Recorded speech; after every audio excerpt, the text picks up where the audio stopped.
Welcome everybody. We are doing the Streamcast podcast today, featuring a number of historic content creators. This is historic, then, now, and the future. We're going to be talking about the timeline of historic, from back in the day, from when we first laid eyes on historic, all the way up until now and the future of what we can expect moving forward, especially with the new power level increases in historic and Thassa's Oracle being banned and Historic Anthology 5 coming out very, very soon. So I do want to take a few moments to introduce a few people that are here. We are waiting on a couple people as well.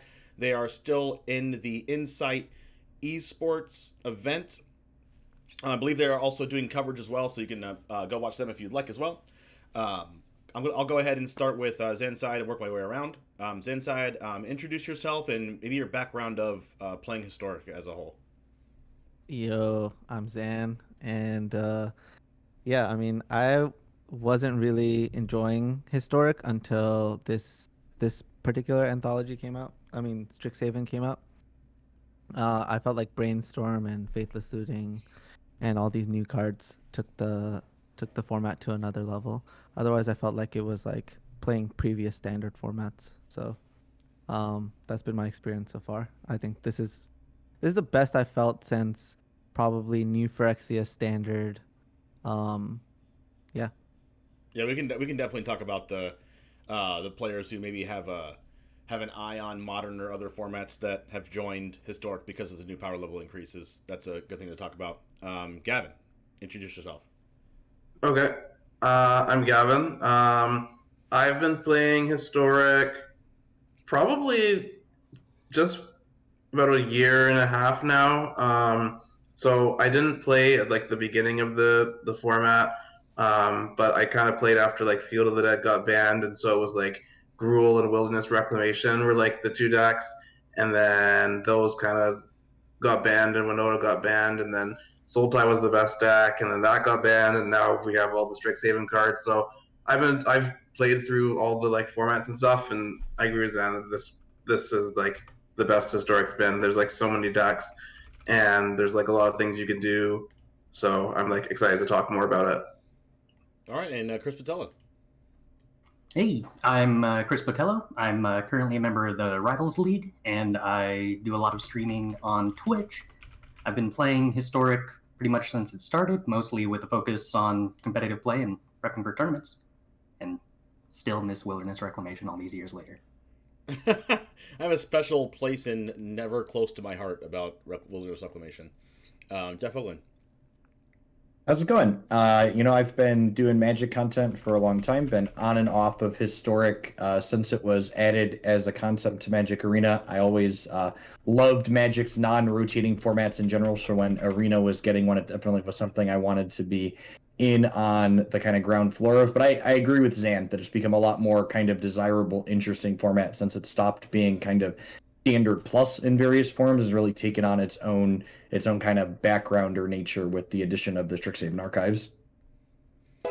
One thing that I did want to start off with, as I let StriderStone come in here with us, here is what is Historic. I kind of want to focus this a little bit on, maybe you haven't played Historic before, maybe you wanted to play. Maybe you don't know what it is, and what is Historic? So I do want to ask if anyone wants to answer this or has a unique perspective. I know that Jeff Hoogland's been playing this, and I've been playing this as format since day one. So if anyone has anything to add to that or answer that question for maybe some newcomers or people that haven't heard of it, what is Historic?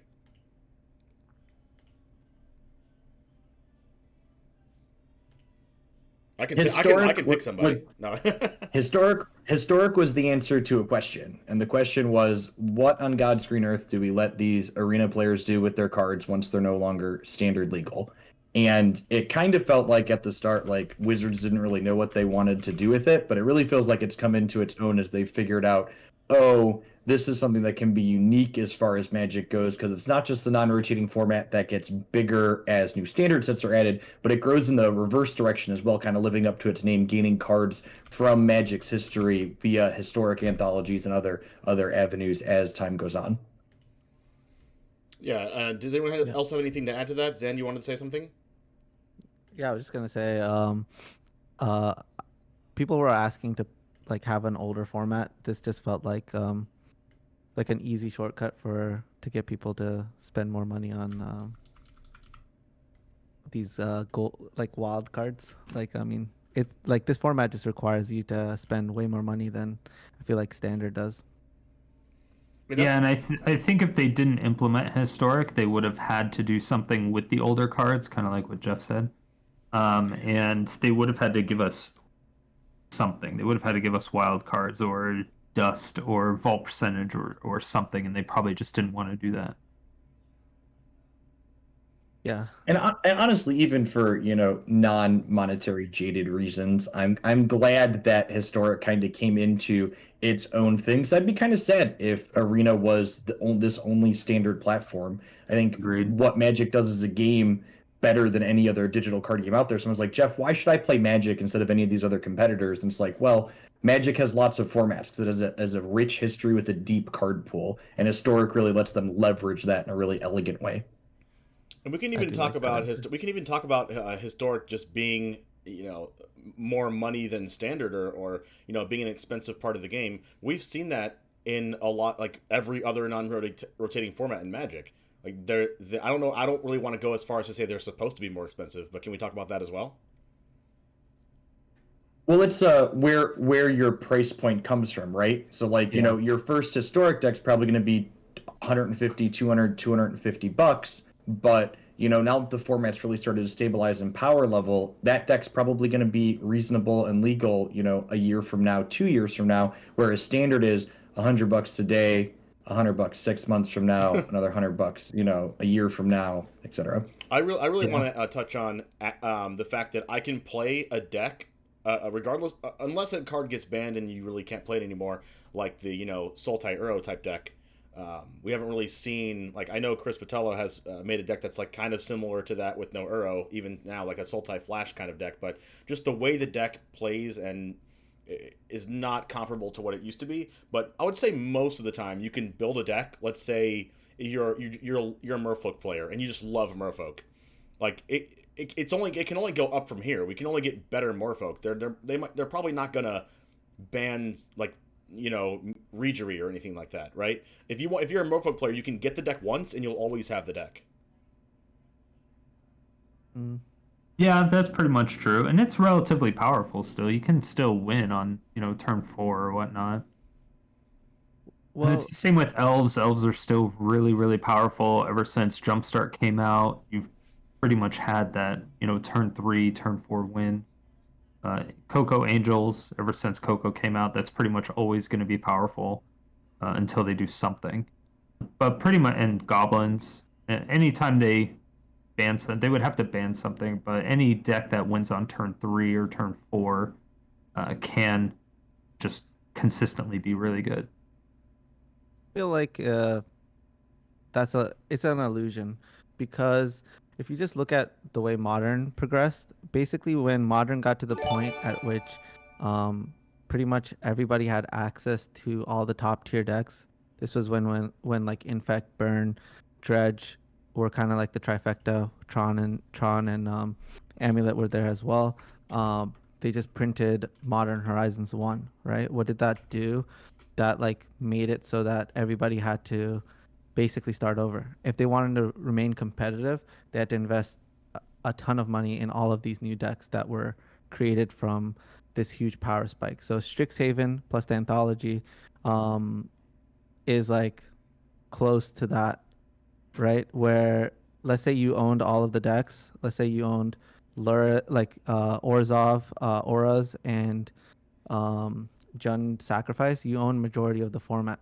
But the moment Strixhaven came out, it was kind of the same effect that Modern Horizons 1 had, which was just think about the sheer number of like wild cards you had to use in the past like month or two of Historic. It's kind of So wild. It's strange to me when people talk about formats like Historic where they look at it from the perspective, well, Historic's expensive because I have to have all of the things. And it's like, well, if you look at even just the strictly competitive tournaments, like Jund Sacrifice is still putting up results. Black White Auras is popping up on occasion. Gruul is like the poster child of, hey, I'm always kind of hanging out and cleaving people, regardless of what the format does. So I think the price definitely went up in terms of owning everything because suddenly there were a lot more decks that were competitive and viable. But a lot of those decks that you listed, people can still play reasonably. Yeah. It's just like it's more that like it's like secretly going down a tier, right? Right. Like I mean, Orzhov and Jund aren't reasonably tier 1 anymore. At least I don't think so. And that may have changed since Tainted Pact got banned, but seeing where the meta goes over the course of the next couple of weeks is going to be really interesting. Yeah, that's something that we're going to get to talk about once we talk about the future of Historic. I do want to dial it back.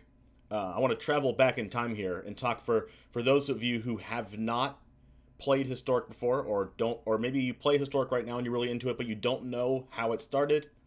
I do want to take a blast from the past, if you will, and start about Historic's beginnings.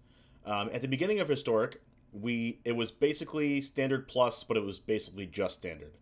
There was no anthology yet that came out at the end of November in 2019, I believe, when Historic first started. We kind of started out with banning a couple cards, and anthology first came out, then we had a meta start forming, but it was just basically Standard. There was still Eldraine, still all of the cards that you can think of. Yeah, there were maybe like Jund Dinosaurs that you could play when, from Ixalan, Rivals of Ixalan, but there was a lot of the same decks that were just in Standard. I do want to ask, when they created Historic, how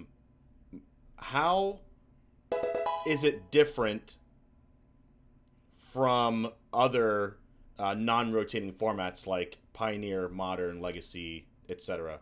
Does anyone have something to add to that, to answer that question? Yeah, they specifically said that it was a curated format, so they're going to be able to actively ban cards or exclude cards from sets that they bring back, as you've already seen. And luckily, they jumped on the Oracle ban very quickly, and hopefully they continue to do that. And they're excluding cards that are a bit too overpowered, but as the power level increases, it's possible that they start to include those cards, because obviously they're including all of Pioneer into Arena, and then they said Historic is going to have the same power level as Modern. So once it gets to that level, I don't know exactly what they're going to do, but they said that it's not going to be Modern. It's still going to be Historic, and it's a curated format for Arena. It's going to be interesting to see how they try and hit that Modern power level in a format like Historic, because one thing I think a lot of players don't account for is that a lot of the power level in Modern comes from the fact that mana bases are so good with the fetch shock mana bases, and the lack of consistency from not having that, I think, is actually a big positive to Historic. As someone who builds a lot of decks, building mana bases in Historic currently is way more interesting than it's ever been in Modern or Legacy, in my opinion. Yeah, I can see that. I completely agree. The other thing that I find really interesting, that since they said it was curated, there are some other possibilities that I'm really excited about. Is it's possible that they start creating cards that are Arena only. They've had a couple cards that are Arena only.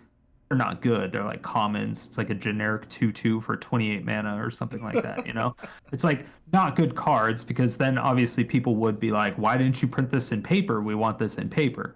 But hopefully over time, after Pioneer's completely in the game, I'm hoping that they might make it into a real, quote unquote, real digital card game, to where they can actually change the text on specific cards that they create for Arena.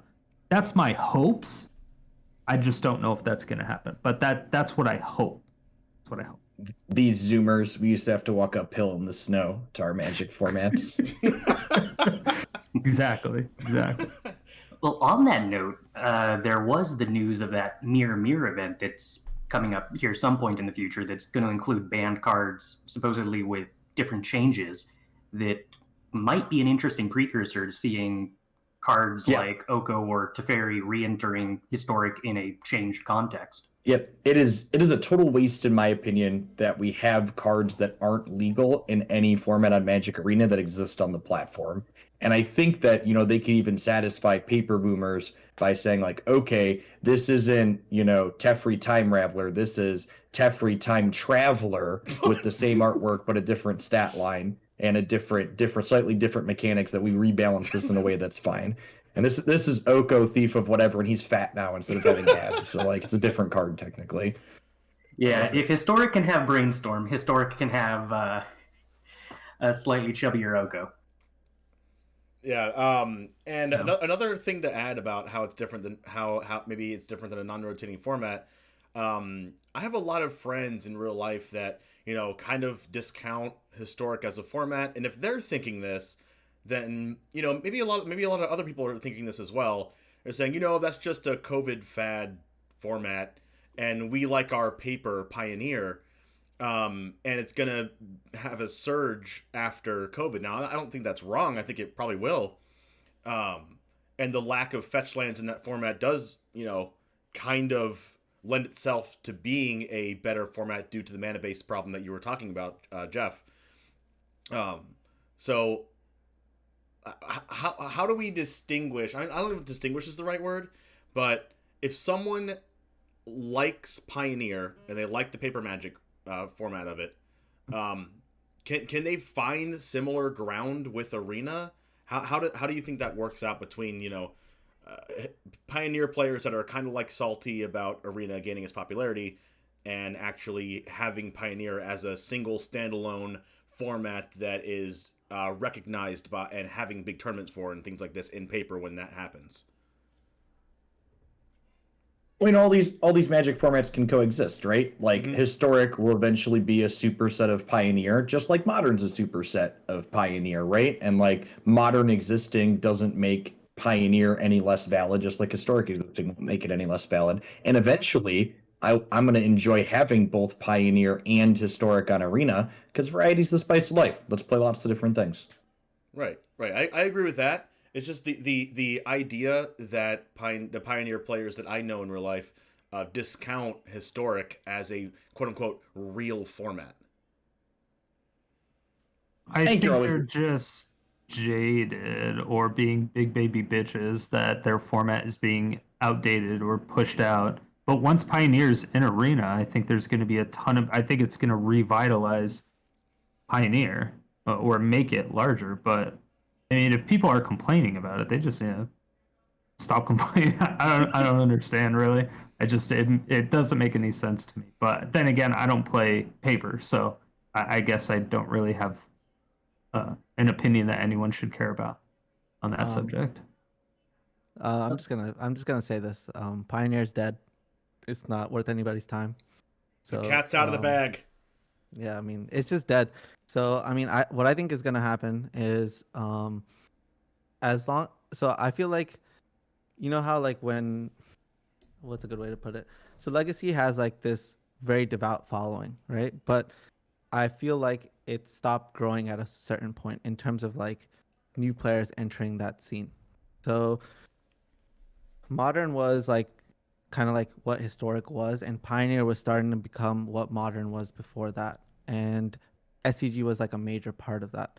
But I feel like now that we're like the place that we're getting the most amount of like fresh blood, new players is Arena. So those Pioneer players, they're kind of like stuck in time. And basically what's going to end up happening is Historic, when it comes to paper, is just going to have a lot bigger, like a much more devout following, and it's just going to be way bigger, and Pioneer is just going to cease to exist. And the only way Modern's going to make it onto Arena is if it continues that same, like it continues to have like a devout following, and we get to the point where we have enough of the Modern cards that they can just add it in like one go or two goes. But yeah. I think one thing I want to address from chat. Someone in chat's commenting that Historic isn't going to come to paper, and Wizards doesn't really get to dictate what formats come to paper, right? Like, and that's where the divide from are they going to rebalance cards in Historic really comes up, because if they don't go down the route of creating digital edits to cards in Historic, nobody's stopping you from playing a Historic tournament at your local game store. Like, nothing's stopping Star City Games or Nerd Rage Gaming from deciding that, hey, it's profitable for me to run a Historic tournament because I've got all these Historic staples I would love to sell the nerds for money. So like the market will dictate what people want, and if people want to play Historic in paper, they're gonna play Historic in paper. Isn't that exactly what happened with Commander? Because like that wasn't an official format initially, was it? Correct. Yep. Yeah. So it could evolve into somewhat of the same thing. I doubt it'll be that popular, but yeah. Just kind of piggybacking onto what you said. And go ahead. I was just gonna say, I mean, if you just look at Historic viewership across, like Magic viewership, it's increasing at a pretty alarming rate.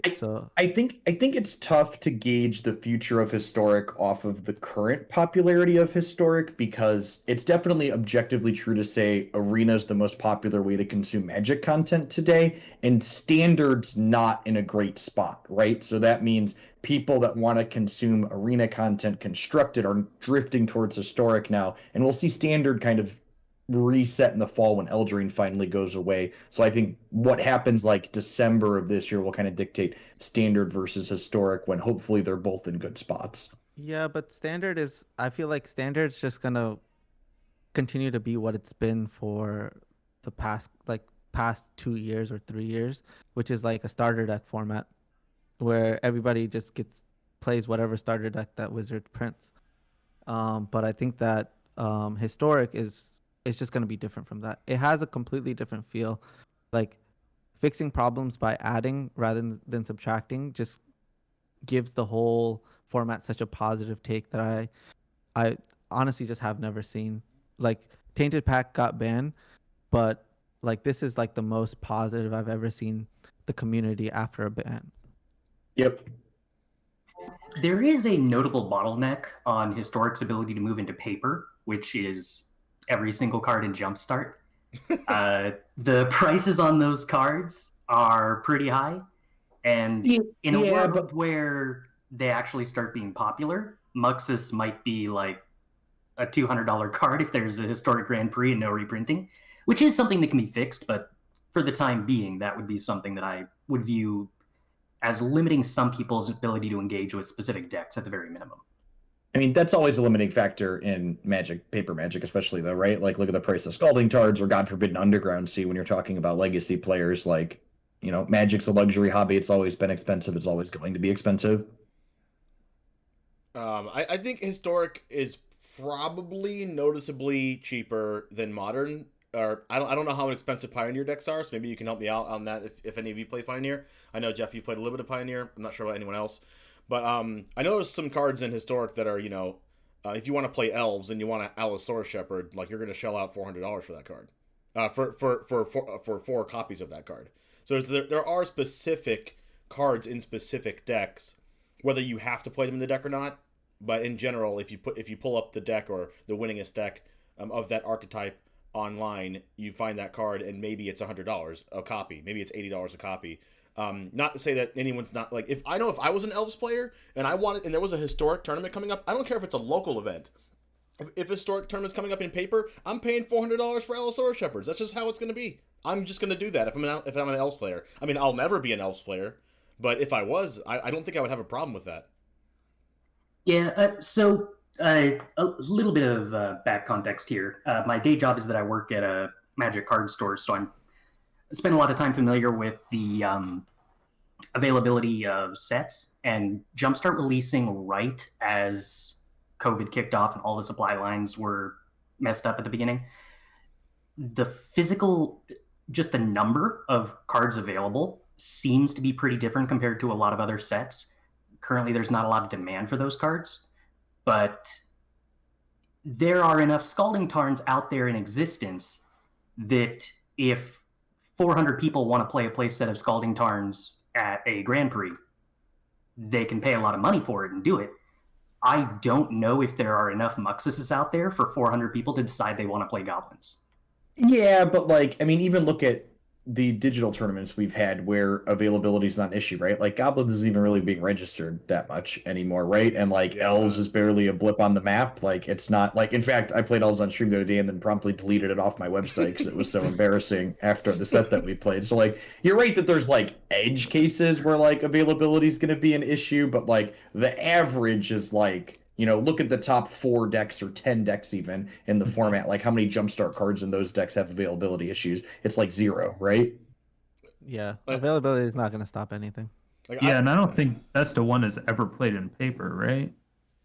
Like, not even casually. I don't even think casually Best of One is played. Nobody wants to play that format. Yeah. I mean, if you're like really down to it, casual players basically only play best of 1. They don't play with sideboards. But like at the LGS level, basically all constructed is best of 3. Yeah.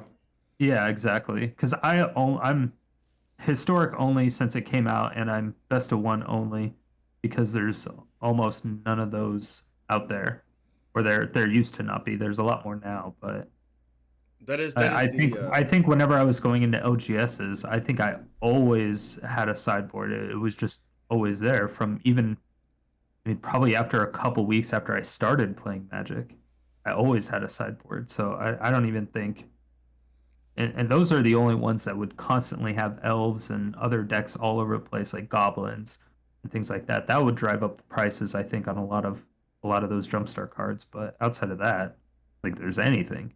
That is one of the reasons why I wanted to bring you on the podcast today, StriderStone, is because everyone else in here is plays best of 3, or whether it's competitively or on stream, always best of 3. And everyone is very good. very interesting to have someone that plays historic only best of 1 as their content. So if you can provide some like an insight, or maybe like why do you play best of 1? Why should you play best of 1? Maybe for some people that do like best of 1 in the chat. I play best of 1 because I find that I can change the deck more frequently. I find it kind of more entertaining myself. I get to play up against a lot more varied decks. I run into a lot less meta decks and a lot more weird, janky decks, in my opinion. And so just overall, I find it more entertaining. Like if I want to see meta decks being played or played against, I'll jump into, Hoogland stream or, your stream or like 50 other good players stream, right? I would never classify myself as a good player. I'm like an average player. I just play enough to get into Mythic with land destruction, and it's just something that I enjoy doing. I enjoy playing different lists and constantly changing cards throughout the games. Because the meta in Best of 1 changes like every hour or two. It's ridiculous. Maybe Jeff's Abzan land destruction deck that he played yesterday or the day before, get some tips from the StriderStone. I don't know, because that deck I don't know if it got stopped playing after like 45 minutes to an hour, but I would love for that deck to be very good.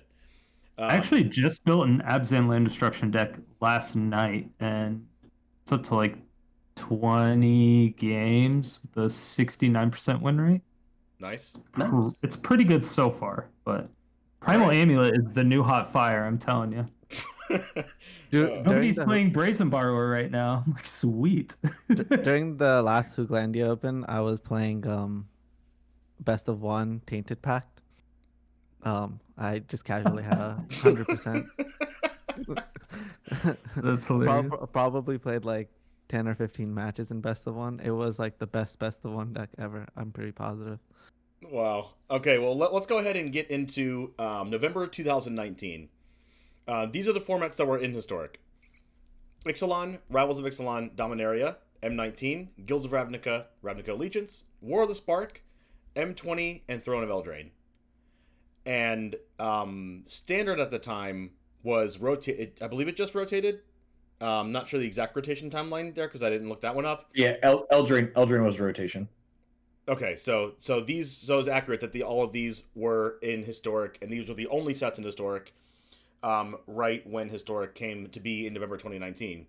Now, this was basically just Standard with no plus. Right. This format was designed to be like a standard plus, but it was just standard, right? There was nothing else. The decks that were being played was like, yeah, go ahead. The power level of Ixalan to M19 was incredibly low, and yeah, it was basically just standard with buddy lands. Yeah, it was standard with like slightly better mana, but like you could like it just made the standard decks like just a little bit better than they are. But maybe you could play Galta if you wanted to, but there was just like nothing from Ixalan, Revels of Ixalan, Dominaria. I guess you could play Teferi, Hero of Dominaria, because that was in Dominaria, and maybe you could play. Really quick, are buddy lands the same as check lands? Yes. Yep. Okay. They come into play untapped if they have a friend. Yeah. All right, that makes sense.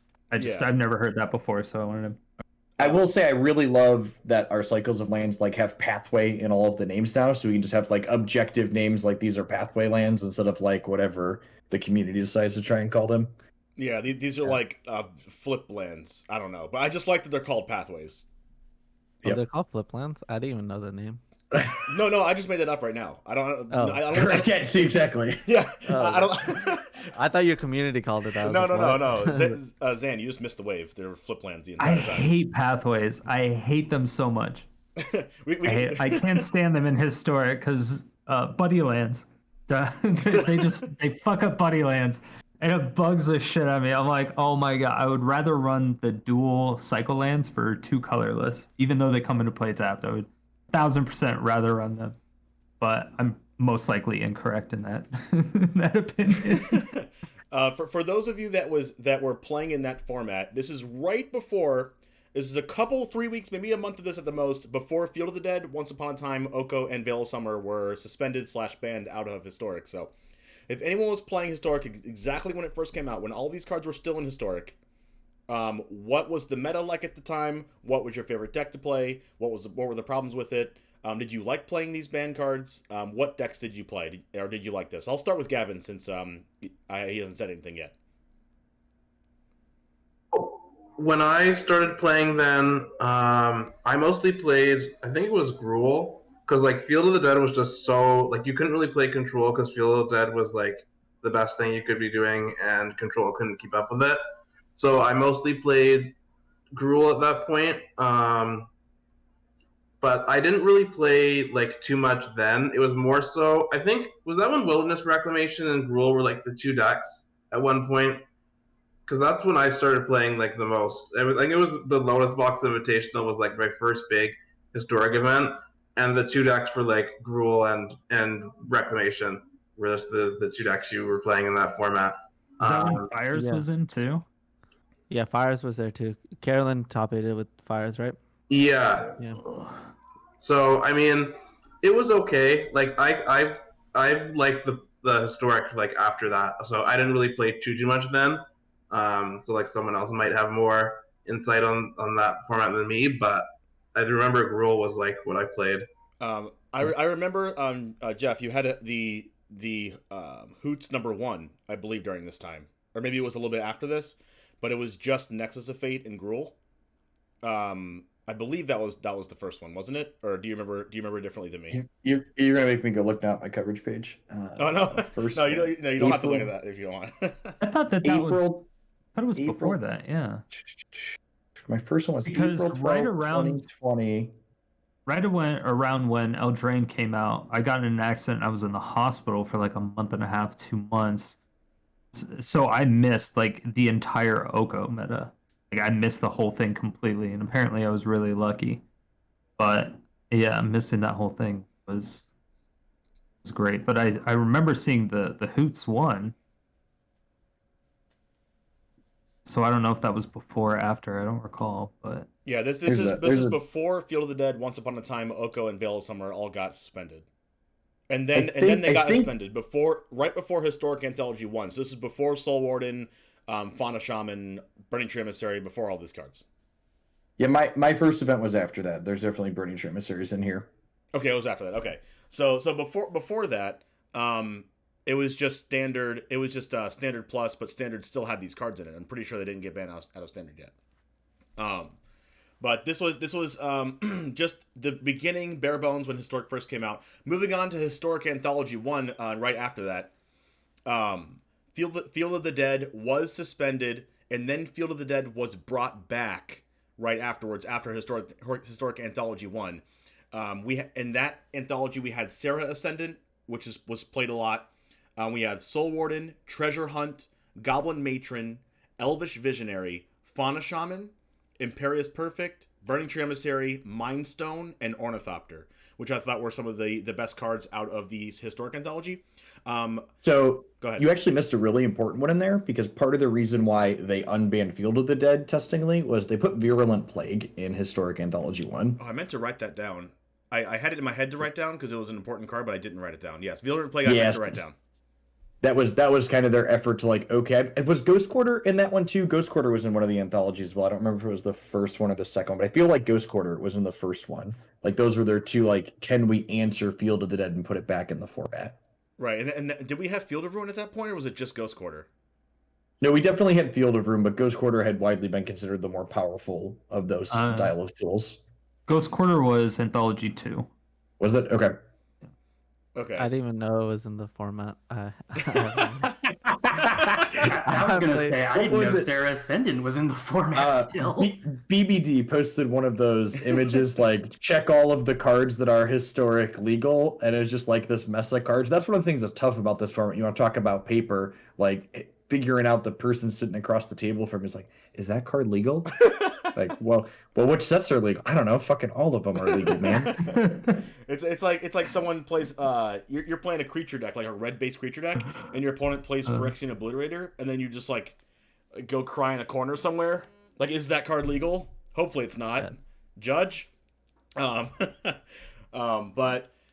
during this time, like the Historic Anthology 1 really put some decks on the map, and I do want to go around and ask some people how they think these cards impacted the format of Historic. I'll start with Chris.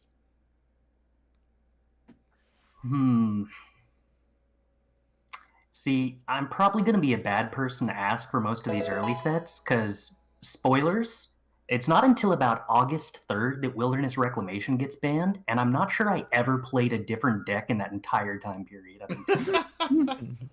I mean, you can kind of look at this anthology and just see, like, the one winner from it was Burning Tree Emissary, right? Like, everything else is, like, kind of fringe playable, maybe, but, like, BTE is, like, the one defining card that came out of it. Yeah, we've seen Mind Stone play roles in some decks, but never to the extent that Burning Tree Emissary plays in every deck that has it. Well, El's got a pretty big upgrade, not saying it's tier 1 or anything, but Elvish Visionary and Imperious Perfect both here. I believe that when the Historic Anthology 5 comes out, we'll talk about that a little bit later. Ornithopter, I think, is a big player in that. Fauna Shaman was a really good in Naya Winota before Winota got banned. That's true. There was like 3 or 4 copies in it. It was just like one of the best cards in the deck. You just always wanted that card on turn 2. And then Soul Warden is still played right now, even in a mono white life gain or green white life gain or green white angels, whatever you want to put those in the same deck.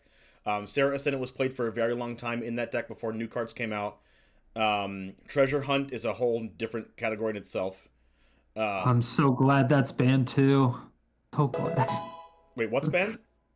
Well, not Treasure Hunt, but the Treasure Hunt deck itself with Tessa's Oracle and stuff. Because Oracle. Well, there's a better one. Banning Thassa's Oracle just makes people play the good version of Treasure Hunt, which is Zenith Flare. Treasure Flare, baby. Do we have any Treasure Flare lovers in the chat? Wait, Treasure? Oh, yeah. Sorry. Yeah, I remember. So, and one of the cards that I'll say last about this is Goblin Matron. I don't think that goblins would have been as good. Well, I know that they wouldn't have been as good as they were in their heyday when Sultai was one of the biggest decks if Goblin Matron wasn't in the Historic Anthology. Yep, having 8 copies of Muxus is real good. And I think Kiln Fiend helped a lot with budget decks, I believe, because that was the one that went with the pokey deck, where whenever you attack with a creature that's 1 power or less, it does damage to the opponent. What is that deck? I forgot what card that was. The Cavalcade card, is that what you're talking about? Yes, yeah, and you Cavalcade. use like Flame Spitter and like Chandra Spitfire and all that. Yeah, exactly. yeah. And Kiln Fiend. So that was really good for the budget players, just to kind of get going in Historic, but that was pretty much it. So is that a strictly best of one things? I don't think I've ever played against that in Historic best of 3. Oh, really? Yeah. Maybe it is. I don't know. I think it won like a tournament early on in Historic. I feel like. Really? I remember hearing about it. Yeah, I think it see a started to lot fall more off as now. more of the prowess creatures got introduced. Yeah, that's true. That's true. Yeah, I still see it from time to time just because it's budget, but there's just better budget decks out there now. So it might have just been the people that left Historic when all the powerful things were in there, and then they're just now coming back. So there's a lot of people that are doing that. You see a lot of decks that are like way back in the day. You see the Explore decks from like the standard Explore decks, and then they just add in one or two of the newer cards because they quit, or it seems like they quit, and then they're just now coming back. Which is another cool thing about Historic. So you can quit and come back and just use the same deck. Just make a couple tweaks. Field of the Dead is made legal right after, not right after, but sometime after Historic Anthology 1 comes out, expecting Virulent Plague to be a nice answer to Field of the Dead. So we see Field of the Dead come back into Historic. And now this, right after this, is where Theros Beyond Death, Ikoria, and M21 come out, and we see the addition of the unerrated Luris Yorion piles. And after this, we see Historic Anthology 2 come out with cards like a Ranger of Eos, a Thalia, Mararegery, Brain Maggot, a Pack Rat, Virulent Plague. Oh, actually, no, Virulent Plague was in the second one then. Plague was the second one, you're right. I thought I wrote it down. I did write it down. Okay. Ghost Quarter must have been in this one too, then, yes. right? Because I knew Virulent Plague and Ghost Quarter came at the same time. So Virulent Plague and Ghost Ogre are both Ghost Quarter are in Historic Anthology 2. And we have Goblin Rune Blaster, Knight of the Reliquary, Maelstrom Pulse, Meddling Mage, Bajuka Bog, and all the Cycle Lands. Yeah. There was Rune Blaster in that one too. They tried really hard to try and balance. So field a little bit. I think they decided to do away with you know what? I actually looking at this list, I think it really did hinder Field of the Dead quite a bit because people were kind of playing for it because we don't see that it got banned again until like after Jumpstart came out. So I guess it really did do a better job, a pretty good job in halting the Field of the Dead decks. We do see after this Historic Anthology 2 that some other cards got suspended and or banned. Agent of Treachery got banned, Fires of Invention got banned, and Winota had an emergency suspension shortly after that. Let's talk about the format here, because they had to ban Agent of Treachery, Fires of Invention. I know this was one of your Hoogland Opens, that Agent of Treachery, Fires of Invention, Yorion before the errata was like a huge deck in that tournament. Can we talk about the format that was during that tournament and during that time right before those cards got banned? Honestly, I don't even think that it was the Rune Blasters and Virulent Plagues and Ghost Quarters that helped keep Field of the Dead balanced. It was Winota that helped keep Field of the Dead balanced, and that Field of the Dead was this long game value engine. The Winota deck just killed you on turn 3 to 5 pretty consistently. Yeah, I do think that as well. And also with the Fires of Invention Agent of Treachery deck, that was also a deck when Winota was a thing, is that they would just take we saw these super greedy decks with Nexus of Fate and Golos in them, and then everyone trying to steal each other's Field of the Dead. Do you remember that? Does anyone remember that format? Yeah, that was Standard was the same thing. Yeah, I'm looking back at that open, and that open, I don't even think Field of the Dead was in the top 8. The top 8 was 4 Nio Winotas. Sorry, it was 5 Nio Winotas, and then Jeskai Luca Fires was the other deck that was everywhere. Wow, it was just that. It's just those two decks that were the best in Historic, basically, and at that point. They just pushed out the Field of the Dead because what they were doing was just too aggressive at the time. And or too over the top. And that was Yeah. before Burning Stream Emissary took a hit, right? Yeah, I think BTE was, I guess, somewhat recent. That was after Eldraine, pretty sure. I think BTE was banned at this time. Because you have It got banned after timely you're reinforcements. Right. You're right. So it seems like the power level of Historic took another jump with the pre-nerfed companions, fires, agent. So I guess Gruul wasn't as good then at that time. Yeah, actually, there was a Gruul deck that finished third in that event, and it actually was playing Obosh because the companions hadn't been nerfed yet, so it wasn't even playing the Burning Stream Emissary. Oh, that's interesting. Was that the tournament that we were kind of going crazy that Gruul was like beating Nexus of Fate at one point? And then Nexus of Fate ended up taking game 3? I don't know. I think maybe that was during this format. No, maybe that was a different one. Yeah, that was a different one. Oh, okay. But yeah, Nexus of Fate got banned the same time BTE got suspended. Yeah, so during this time, the only ones that got banned were Agent of Treachery, Fires of Invention, and Winota. So right after this, we had another Historic Anthology, then we had Nexus of Fate and Burning Stream Emissary both banned. So let's talk about the Historic Anthology before Nexus of Fate and Burning Stream Emissary got banned, which kind of insinuates that we see right after the Agent of Treachery and Fires got banned, we went back to this Nexus of Fate versus Gruul thing. Okay, so Yes. These are the things that came out in Historic Anthology 3. Timely Reinforcements, Phyrexian Obliterator, Unburial Rites, Gem Palm Incinerator, Ratchet Bomb, Ulamog's Ceaseless Hunger, and Agent Ziggurat, amongst other cards that I didn't think were as relevant. But if someone's looking at that Historic Anthology 3, let me know if I missed a card. So let's talk about that format, right? The Nexus of Fate versus Gruul format. And maybe there was another deck that you liked to play during this format. Did anyone specifically remember a deck they played during this format of Historic? Tempered Steel was relatively popular for a while there. I don't know how long, but it was at least like a week or two. Yeah, that one never really did anything from a competitive perspective, though. Okay. Although I think it will in the future, but we can talk about that. Zan, did you play any deck during this format? Did you play Historic at all? So during this time, I was on the SCG tour, and it was like player championship time. So I was just playing Pioneer, Modern, and Legacy, and a little bit of Standard. But I played Historic like for fun on stream, but I don't even remember what I played at the time. I probably just queued up Gruul, just because I had the cards from Standard.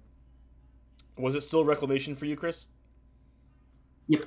Reclamation's not been banned yet. You just can't say anything until Reclamation gets banned, and then you have everything to say. Yeah, basically. Oh, were you just Nexus of Fate, or were you playing some other kind of Reclamation? Were you playing? No, it was pretty much the same team of Reclamation as was popular in Standard. I played one copy of Nexus of Fate at the time where it was legal, because you drew so many cards explosioning yourself a lot of the times while just killing creatures that you would very frequently get to the point where you just looped one Nexus of Fate over and over. Okay. I do have an honorable mention from the previous sets that we talked about. This is before Field of the Dead got banned, which is the Sultai Field of the Dead deck that you played, Jeff. The what was it called? Yarok Field. Yep. Yeah, Yarok Field. That is one of my favorite decks from just like ancient historic times. That was so good. Until all these other broken things came out. So, do you remember a deck that you played and liked during the Nexus and Gruul days?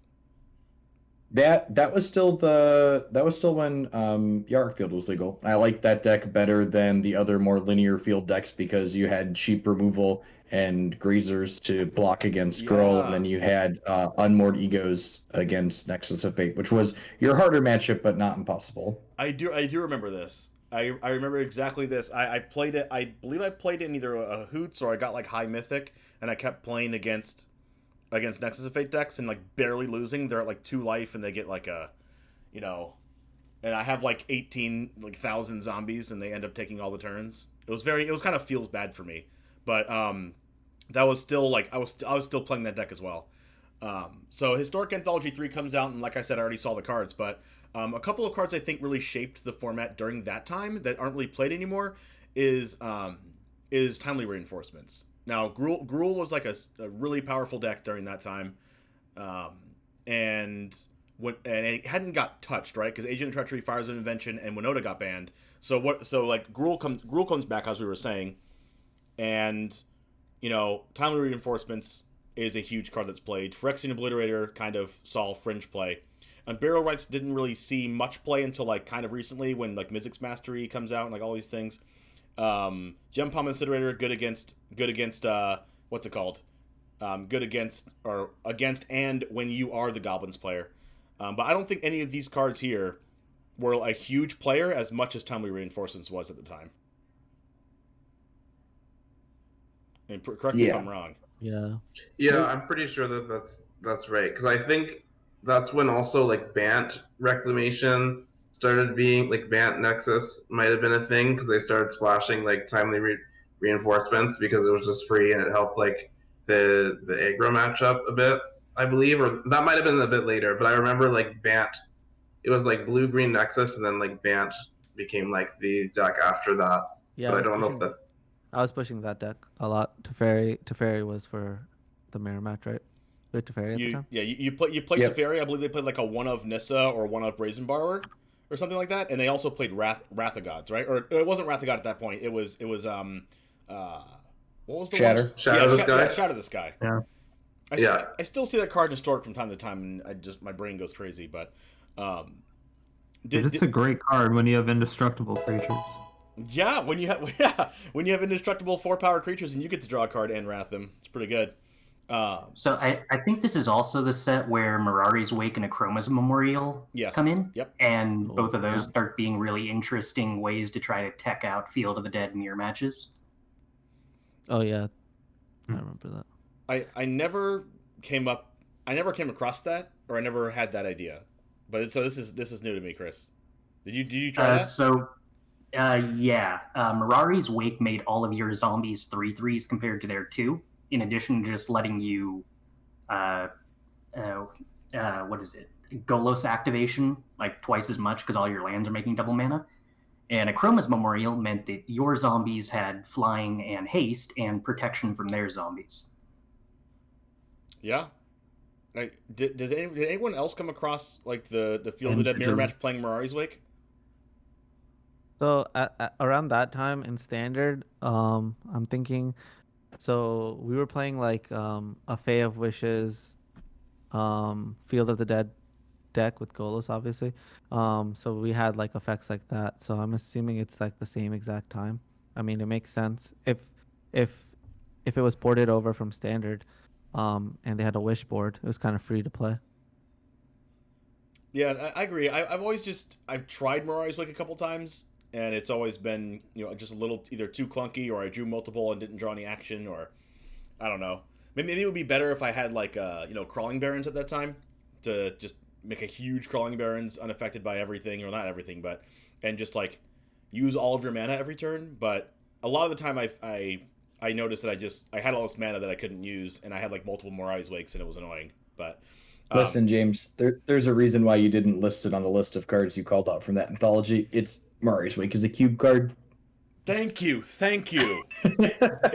a cube. Well, I can respect the zombie mirror matches had protection from zombies and haste and +1/+1. I can respect it. I don't know if I like it, but I respect it. I'm not even gonna say that I play the card. Okay. StriderStone plays it in every deck. It has. Every deck. I've watched your stream, StriderStone. I played in Bant decks. Your stream is like porting cube decks to Constructed. I love this approach.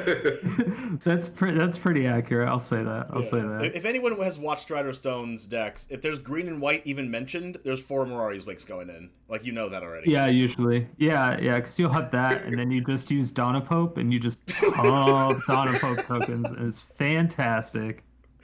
It's like one of the best mana sinks in Historic, period. And then if you have black, you're just like Tormented Hailfire. Bye. Wow, that sounds like a really good cube deck. Like you got lucky on that draft. No. Yeah, it was great. I won a lot. Yeah. No, I can't even meme too much about it because there's times where StriderStone puts this deck with 4 Mirari's Wakes and Banefire in the deck, and it's like, there we go, there's my Naya control deck, but or Naya combo deck, and go like We've definitely played. Yeah. I got Banefired, and I was like, how did I lose this game? But and he'll play these decks that there's some different level of brain power that goes into actually making that deck go like 12-2 like you do on stream sometimes. Yeah, it's a big swing. You'll have decks that go 0-12, and then you'll have decks that go 50-20 or 50-15. Wait, Strider, did you play like a humans deck with that red X spell, Banefire? No. Okay. Yeah, I typically don't play creatures. It's not my wheelhouse. I played against it, and it was like I was playing against like Mardu humans, and I was just like, all right, I'm good here. I'm at 5. I got the whole board covered. And I think it was fairly recently. I think I had memory lapse or something like that. And then they just Banefired me for 5. And I was like, nothing makes sense. They're playing Thalia, but they have Banefire. I'm like so confused. So I thought that might have been inspired by you. So I was like, whoa, now I figured out where the best of one meta comes from. Yeah, actually, I forgot. The first 8 cards that go into StriderStone's deck, okay? It's 4 Mirari's Wake and 4 what's the double red pip 3 mana sweeper again, 3 damage exile. I forgot the name off the top of my head. Anger? Yeah, it's like 4 Mirari's Wake, 4 Anger of the God, because you got to kill all the creatures so you're not playing creatures. The card is so good. Yeah, it's good. If you don't ever play creatures, it's great. Yeah, it's fantastic. So let's go ahead and move on to probably other than Strixhaven with the new broken cards. This is probably the format that changed Historic the most. So this probably changed Historic from standard plus to standard plus plus, for lack of a better term. This was when Jumpstart came out. We have Jumpstart, Amonkhet Remastered, Zendikar Rising, Kaladesh Remastered, and Kaldheim all come around the same few months of time within each other. This allowed for goblins to become a thing, which is, I think, the main thing to come out of Jumpstart. I'm not sure if any other decks really came out of Jumpstart as much as goblins did. I think like Auras got really good because did you get Spirit Dance? We were Spirit Dancer in Jumpstart. Yeah, so like was Black it SRAM or it's one or the other? No, we had I think SRAM. it was. We already had SRAM.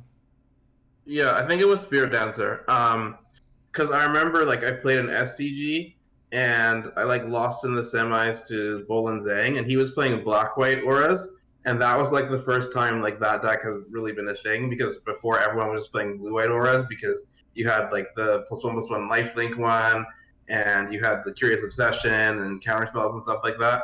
But they were playing like Black-White Auras with 4 Kaya's Ghost Form with Luris, so that like you would just loop it and you could never get rid of their stuff. And like that deck just like took off after that SCG. Like Blue-White didn't get played, and then everyone just started playing Black-White because you had Thoughtseize too. I think Thoughtseize was also in that deck, and so I think that deck like was pretty strong. Yeah, so this gives rise to a couple decks that we've seen that we haven't talked about yet, which is Goblins and Auras. And Auras has like kind of stood the test of time better than Goblins has at this point, but Goblins definitely had a lot of months in the sun.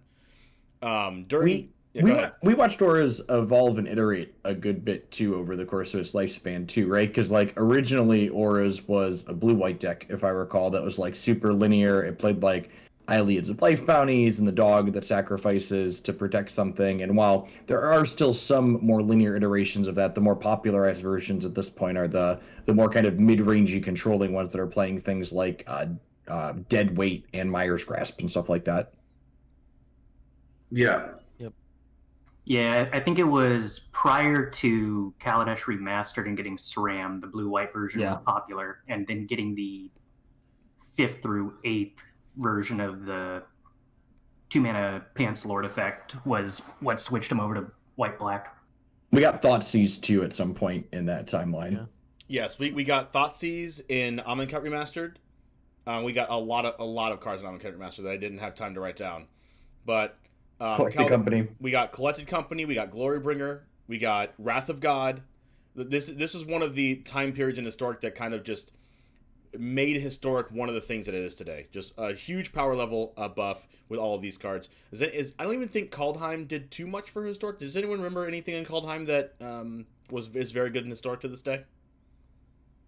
So I think Kaldheim comes out after the next round of bans that you got listed here.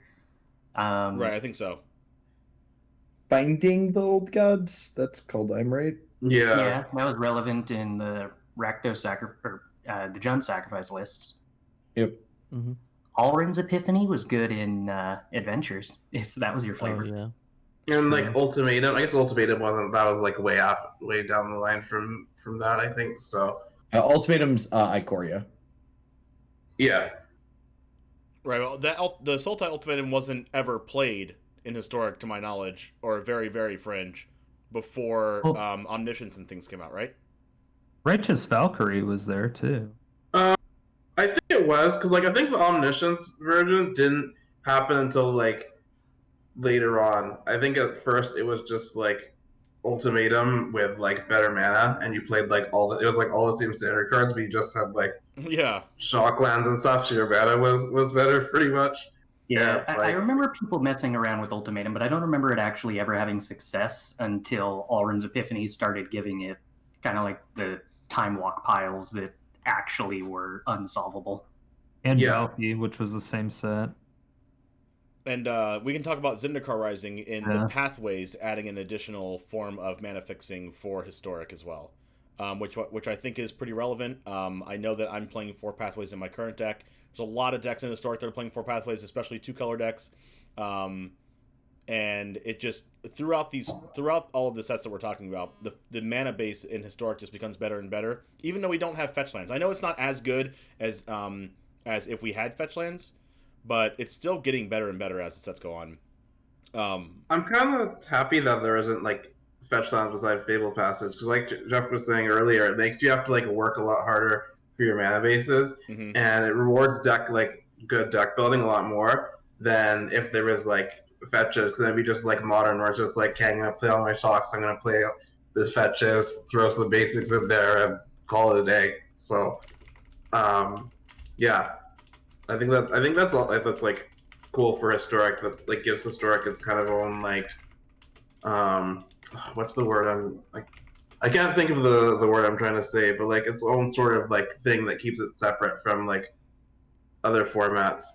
A bit of its own identity. Yeah, thank you. Yeah, identity. That's the word I was looking for. Yeah, I think if we were to see more lands get introduced to Historic, I'd like them to just complete all of the cycles that we have half of right now. Like, give us the other half of the fast lands. Like, we're eventually going to get half of the creature lands out of Zendikar. Give us, like, put Raging Ravine and Creeping Tar Pit into the format. Like, all of those. Triomes, please. Yes, give us the other half of the triomes, right? Like, I definitely want fetch lands, traditional fetch lands, to stay as far away from this format as possible, but like round out and give us the full 10 of absolutely everything that we only have half of now. Yeah, even Painlands would. If there's a way to put Painlands in, I think Painlands would be like kind of cool too. Well, remember those are Pioneer legal, so we're definitely getting. Oh yeah, I guess we don't want. Yeah, we don't want those. Then yeah. Well, we're going to be getting them because they're Pioneer legal, so we're going to get them regardless. One thing that I kind of wanted to, it might be kind of unhealthy if we had Horizon lands in Historic. Yeah, those Horizon lands are. The Horizon lands are the ones that you pay a life for each of their colors, which you can also pay a mana to sacrifice from the draw card, and they tend to push aggressive decks more. Like, could you imagine Gruul aggro getting to play 4 green-red pain lands? No, not like this. Or cycle lands, Horizon lands? Yeah, like... And the pain lands are the ones that tap for a colorless, or they tap for a color to ping you for one. And those ones will be really relevant because we're going to get Thought Knot Seer and the other Squidbillies at some point. I would love that. Oh dear, yeah. But can you imagine red-white burn with Luris? Just being able to play 4 red-white draw card? Like no, you don't get that many more chances at drawing lightning bolt or whatever not lightning bolt you want to play. So this is the time where Chris Botelho can start talking actually, because this is when Teferi Time Raveler gets banned, Wilderness Reclamation gets banned, Field of the Dead also gets banned. Well, I say banned very loosely because a lot of things got suspended before they got banned, but for the cards that never came back, I'm just going to say they got banned. I missed Field of the Dead. I missed Field of the Dead too. We can talk about that. So Teferi Time Raveler, Wilderness Reclamation, Field of the Dead, Omnath Locus of Creation, Burning Tree Emissary got unsuspended. So there was a period of time right before this happened that Historic also took kind of a turn for the worse, I think. Is Omnath being in the format. I took a little bit for it to catch on, maybe like a week or two, but then after that, every single Historic deck was playing Omnath. Or not every single one, but I gave an exaggeration there, but a lot of decks were playing Omnath. Omnath was a scapegoat because they should have banned Uro. Uro's they should have just banned Uro too. It was Uro and Omnath and all these other cards that. This whole cycle of bans was really weird to me because they like gutted so much of the top decks in the format by cutting like Reclamation and Field of the Dead and Omnath and Teferi, but then they also gave Gruul Burning Tree Emissary back, and it was so strange to see them like knock all these top things down while also like giving something that was like already kind of reasonable a big power boost. Yeah, it's like they're saying, oh, let's all of these top decks, let's nerf them. Or just make them unplayable to begin with, and let's bring back a deck that was already good before this happened and make it even better. I don't know. I don't know why they would do that. But maybe they were just like saying, "Oh, push the deck that was good before." I don't know if that was the right way to do it though, because even to this day, I think Gruul was probably the only deck that has stood the test of time from the beginning when Historic first came out. Till today, I still play against Gruul at least 2 or 3 times a stream. I lost to definitely Gruul round remained 1. popular. I don't know necessarily if Gruul has been constantly a solid tier 1.5 to 2 deck. I feel it's definitely had its tier 1 points though, right? No, it's definitely tier 1 right now. Yeah, I was playing today in the Insight, and I was playing Sultai Ultimatum, and I played against Gruul round 1, and they just destroyed me. Like, there's some draws with Gruul that like it doesn't matter what your opponent does. You just lose. And there's nothing you can do. You can have Fatal Push into Heartless Act into whatever other 3-mana removal you can play into Sweeper, and you'll still lose. Like and you can still lose because they Coco and Ember cleave you, and then you're at 4 or whatever. Yeah. Sometimes I mean, it's definitely top. It's definitely a top 5 deck. Like, and it hasn't had any new cards. Like there's like barely like all the same old cards. Like Embercleave is such an oppressive effect, right? It's a hell of a drug, man. It pairs so well with Burning Tree Emissary as well. So I cast Experimental Frenzy on stream for the first time in a long time the other day, and I just like reminded me of the days where like, man, this is probably the best red finisher they're ever gonna print, and just like how wrong that was so very quickly after. Yeah, that is so wrong. That card is like unplayable. Experimental Frenzy, yeah. I hate that card. I hated that card. Mono red burn bothered me for so long. I hated when that was meta. It was good though for a while. Like before Yeah. Embercleave, it was like the best thing like you could be doing. Like your mono red opponent plays Experimental Frenzy on turn 4. Like, okay, well, I guess we'll see. Yeah. If you have 2 lands on top of your deck, then I guess you lose. If not, I'm probably dead. Especially with Steamkin too. Yeah, like, especially if they had a Steamkin. if they had a Steamkin, it was like, yeah. Yeah, but that's why it was sweet. It was like the perfect esports card. You like were at the edge of your seat wondering what was gonna happen every turn, and like sometimes they did it and sometimes they bricked. Whereas like Embercleave, it's just the same story every time. Yeah, I'm fucking dead. Yeah, okay, you have Embercleave, I lose, yeah. I'm pretty sure there's a feature match of me playing with that card, and I'm just like making a face, but I know that there's lands on top of my deck, and it's just like, and I like pass the turn, and I'm like, okay, another pocket of lands, and I'm just like, all right, should I play it? Should I play it? Should I play it and pass? It's like, that card is so awful. I had to make the cleave command in this chat. It's true. Never not dead to cleave. Yeah, I agree with you, Jeff. Like when it wasn't like before Embercleave, when you had Experimental Frenzy, there was always a chance that the other, looking at the mono red player on the other side, they play it, and there's at least hope, right? You at least have let's hope they have a land on top, or they play a couple spells and it's like, all right, land, and it's like it keeps you on the edge of your seat, and you're like, let's go, 2 lands in a row. And then they get another turn. Like you at least maybe most of the time get another turn, and then you have to oh man, well now they have all their mana, and they're gonna go off again, and then they don't go off again. The thing about Embercleave is that you can kill the thing. Maybe you can block it in combat. Probably not. You're never gonna block a thing with Embercleave on it.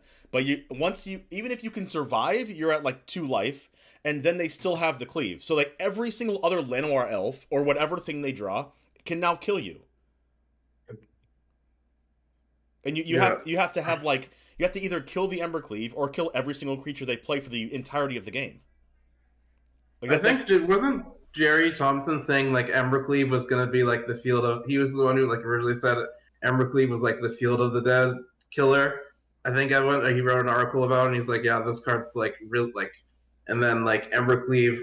So and then Javier Dominguez won the Mythic Invitational with Rule of Enters, right, with Embercleave, and that was when Field was legal in Sander, and then ever since then Embercleave's just been Yeah, that tournament didn't even make sense. People were playing 4 Aethergust in the main, and it didn't matter. Yeah, still, yeah. It didn't even make. I was like, wow, how is Javier gonna win this? His opponent has 4 Aethergust in the main. Like, what?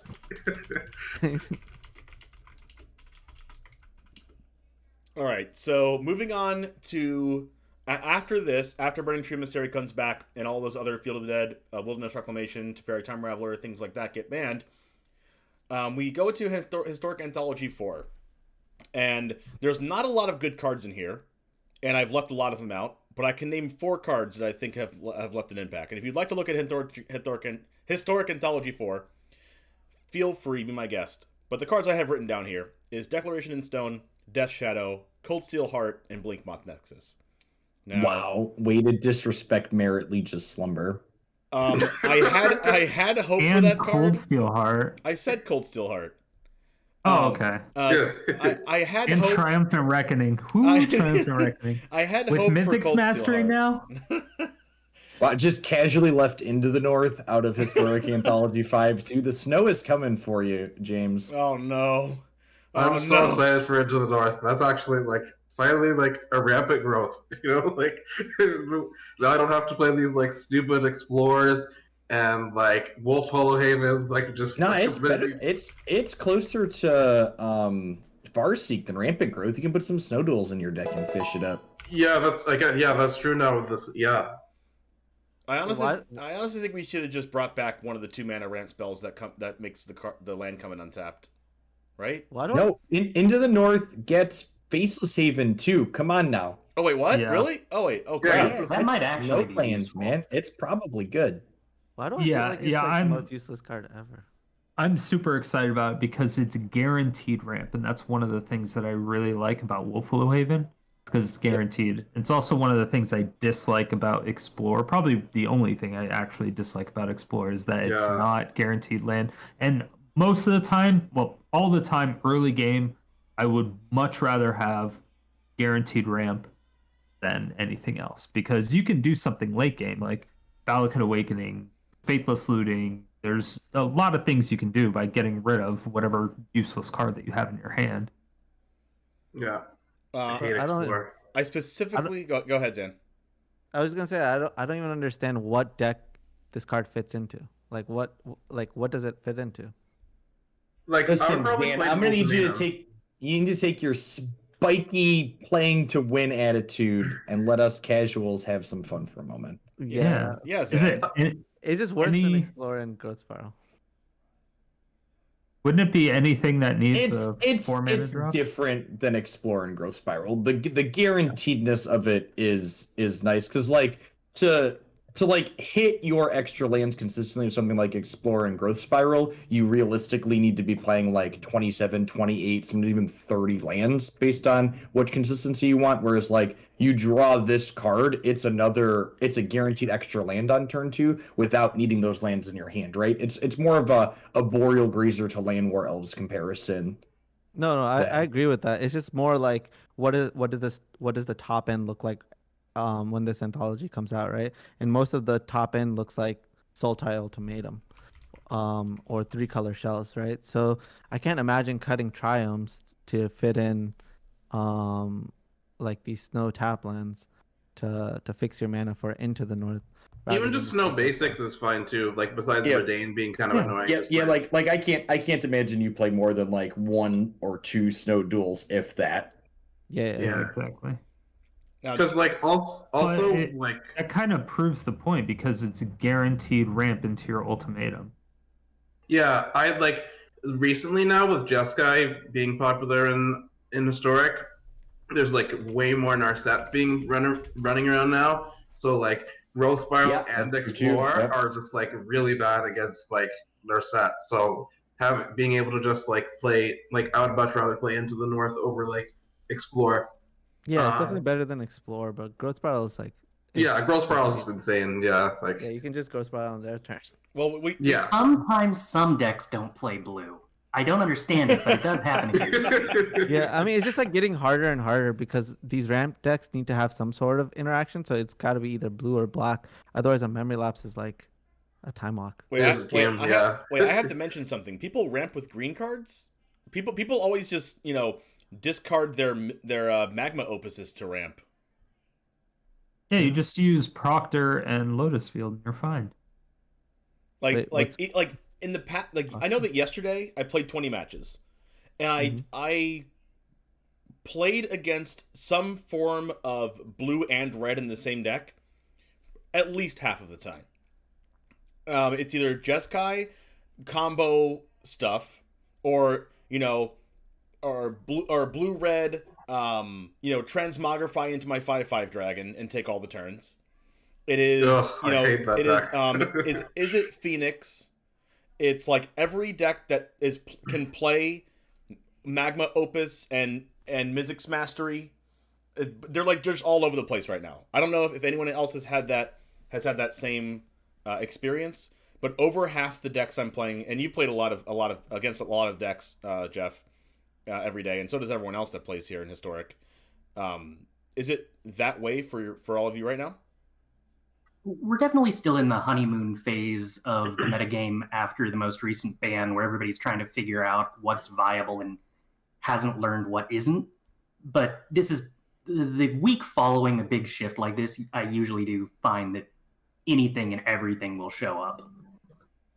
Yeah. It's not the anything and everything, right? Because I definitely played against anything and everything. I've definitely played against everything, or not everything, but a lot of different things. But it seems like a lot of those different things have the same. It's just all blue red X, or just blue red. Well, both of those memory lapse is a hell of a drug. Yep. I mean, that card is insane, but you also get like Brainstorm and Faithless Looting. All of these strategies, like Mythic strategies, were repressed by Tainted Pact. And like it was just like impossible to win with those strategies unless you were playing specifically Jeskai control. So it makes sense that like people have been fiending to play Phoenix, and these other decks on ladder. So people love Arc like Phoenix. Like people love Phoenix. So anytime that deck's remotely playable, like people will jam it. I mean, I'm okay with everyone playing Phoenix. I'm playing 4 Rest in Peace in my sideboard, so I'm down for that. Chris, what decks have you been liking after Wilderness Reclamation got banned? And I think you played Sultai for a little bit. I was watching a lot of your streams while I was playing Sultai. Did you play anything other than that, and what was one of your favorite decks that you've been playing? So White-Black Demonic Pact Yorion for a while, just to prey on kind of dirtily food decks that couldn't handle you drawing more cards than them. Sultai when Uro was still legal, because Uro was still legal. And then a lot of Lucky Clover stuff that ranged from actually kind of favored to horrible, terrible mistakes that can't be tainted back ever. What? And I know you didn't mention this, but you played the Sultai Flash deck, or maybe it's like Sultai Splash Red. Yeah, so the last couple of days, I should have registered to this for the last league weekend, but cowered it out because I was afraid everybody was going to play rogues. I've been playing a 4-color flash list that just tries to take advantage of the fact that Tainted Pact, while it was still legal, didn't really like playing against instant speed threats, and neither did Jeskai Control. And Night Pack Ambusher is the best instant speed threat we've got right now. And Helix. the weirdest thing that the new set has added, I think, is that a lot of those instant speed flash decks needed to run a certain amount of card advantage so that they didn't just lose it, they flooded out. But that made it really hard to fight aggro at the same time. And now we've got access to Torrential Gearhulk and Magma Opus as a pseudo form of card draw that actually stabilizes you a lot against aggressive lists, which I think is a new avenue for a lot of decks to explore that we're going to see developed, especially if Gruul continues to be popular. I hate that deck. I hate it so much. Yeah, just being able to tap a couple creatures, kill another creature, or maybe 2 more creatures, draw 2 cards, and make a 4/4. It's basically just the best time walk you can ever imagine. Yeah, if you actually resolve it, which is doable on turn 5, or sometimes earlier with the right mana ramp, it bricks almost anything aggro can be doing. This is one of the things that I was saying, like, people use green for ramp, because there's Magma Opus, there's the other card that people are using now to make treasures, and there's also Prismari Command? That's not the one that I was talking about. Prismari Command, the next thing I was going to say, but there's another one. There's like a 7 mana spell that people play to make the treasure. I don't know if it's 7 mana or 8. Oh, that like 7. It's like the one that does 5 to anything, and then you scry. There's that one, or there's also one that makes 2 4/4s. I've definitely played against people playing that. Like Elemental Mastery? Yeah, Elemental Mastery, yeah. I've definitely seen people play that in high mythic, but that's only played in like the combo deck where they actually use Indomitable Creativity on treasure. Yeah. But that's just a perfectly valid form of ramp. If it ramps into this one powerful thing you want to be doing, like casting Gearhulk, you don't really need to have that as a permanent land ramp. You just need it to ramp into your big spell one time, and you can win the game. Yeah. Yeah. God.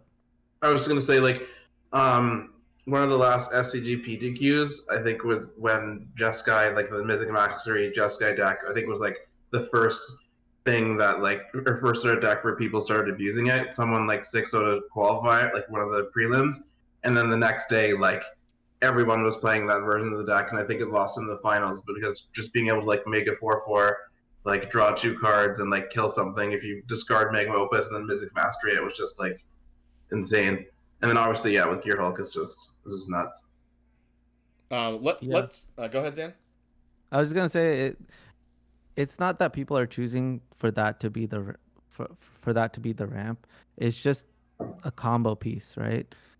It's more that it's like a combo piece that happens to make mana, but people aren't choosing it as like the primary way to make mana, right? If Growth Spiral was accessible for a Indomitable Creativity deck, I'm sure people would be playing Growth Spiral over Magma Opus. Right, but it's just another level of consistency, and coherentness. I don't know the word for it, but by discarding the card to make the mana to ramp into just flashing back the same card is just so powerful.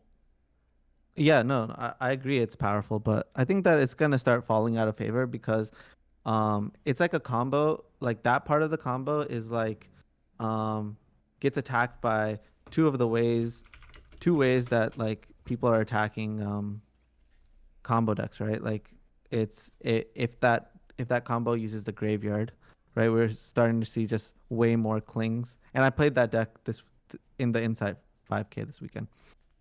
And then like Jeskai Control is just starting to play cards like Veto and Rest in Pieces in the main. So I feel like that deck is like losing its like surprise edge. And I think we're going to see the graveyard become a more contested zone as we move forward, as opposed to less contested zone. Because we see these Praetors coming in that people are excited to play with things like Unburial Rites, and we see Relic of Progenitus coming in, and because Relic of Progenitus is a card that draws a card when it's hate, it's a much more main deckable card than things like Rest in Peace and Grafdigger's Cage, like we've seen in the past. I wouldn't be surprised to see a one, if not more, copies played in decks playing Luris too. Because you can keep bringing it back. Well, actually, never mind. It exiles itself. Yeah, It exiles itself in both graveyards. It's Soul Guide Lantern can replay with Luris, so Luris decks will probably still stay on Soul Guide. Okay, for some reason I thought it would just exile your opponents, but if it exiles both, then that's not good. Yeah. But even in decks that just like to draw cards in cantrip, like I know, like looking at Modern, this is not the same deck at all. But when you play like Mono Green Tron, I don't even know if that that deck's played anymore. But Relic of Progenitus was definitely like I main decked at least 2 of those in Mono Green Tron because of decks like Dredge and things that you would lose to. So I would definitely if the Izzet / Jeskai graveyard decks like Mizzix Mastery and Arclight Phoenix decks are the decks that you're going to be seeing play in Mythic or whatever, or maybe even in Diamond or anything else. If people are going to be playing a lot of those decks, it really does make sense to main deck some number of relics. And it's just such a low opportunity cost to main deck something like Relic, right? Like similar to Cling to Dust, for example, where it just like it draws a card in a failure state, like Relic pays 2 mana to cycle. Yep. Yeah, exactly. So moving on from the Historic Anthology 4 with Deck and Stone, Death Shadow, Cold Steelheart, and Blinkmoth Nexus. I know I personally play Blinkmoth Nexus in my deck, and it's a great card. Death Shadow hasn't found its like true niche yet. I don't think it's. I think Matt Bemonte did really good with a black-white Death Shadow deck in the last Hoogland Open. Yep. So we'll see how people decide to utilize that and how the format shapes up. He shapes up in that deck. That card finds a good niche here, but I do want to have a special talk about Strixhaven with the Mystical Archives buff for Historic, because I think outside of the Amonkhet Remastered, Jumpstart, Kaladesh Remastered, Zendikar Rising, and Kaldheim sets, this is the highest power level increase that we've ever seen in Historic. So I do want to talk about some of those cards and their impact on Historic. If someone wants to start out with that. Yeah, I guess I'll start. I think that having like Brainstorm and Memory Lapse has actually been really good for Control decks. So I think Control decks have kind of been lacking in a sense in Historic for a while. And I think Memory Lapse is good. I think Brainstorm has been really good for a lot of different decks. I know when Brainstorm got spoiled, a lot of people on Twitter were freaking out that, like, Brainstorm's going to be in the format. This is going to ruin Historic. Like, what is Wizards doing? And it's actually been good to have, like, a skill testing card like Brainstorm in the format, and it hasn't, like, made it... It's, like, made other decks, like, more playable, and I think that's been really good. And yeah, like the archive cards, like other than like Tainted Pact, it seems like it's like got a lot of people more interested in Historic because there's just so many more decks and different cards that you can play. So I think it's great. It's nice to have like a power boost, every once in a while to like shake things up. So yeah, I think it's awesome. So I agree that power level increases and shakeups are interesting, but I actually kind of hope that like Strixhaven will go down as like the single biggest jump we see in the format. Similar to what Zan had hinted at earlier with things like Modern Horizons, a lot of people that play non-rotating formats like want to like have a deck that they like, that they play long term, and having constant shakeups like what we saw with Strixhaven, I think would be a net negative for the format. I think as a whole, the archives were excellent, and they really added character and uniqueness to what Historic is compared to other things in Magic. But I think, if we were going to get a mystical archive level shakeup every year, I think that would be a negative more than a positive. Now, would it depend on, like, say they made another quote unquote archive set, but it didn't, but it brought in a lot of sweet things like Unburial Rights and Tempered Steel and things like that, but they didn't bring in cards like Tainted Pact and Brainstorm. What do you think about that? Yeah, I think adding a deeper card pool is interesting and fine. I just don't want you to invalidate decks that people like by adding in new things. And honestly, I think there's a chance that we talked about mana bases earlier, that how mana bases just exist in this format, and things like no rituals, no things like Thought Scour to enable us to delve cards, that there's probably, you could add most things to this format and have it be fine. We saw things like Mind's Desire and Tendrils of Agony come in, historically very broken cards in Magic that just literally haven't done anything in this format because the right supporting cast isn't there.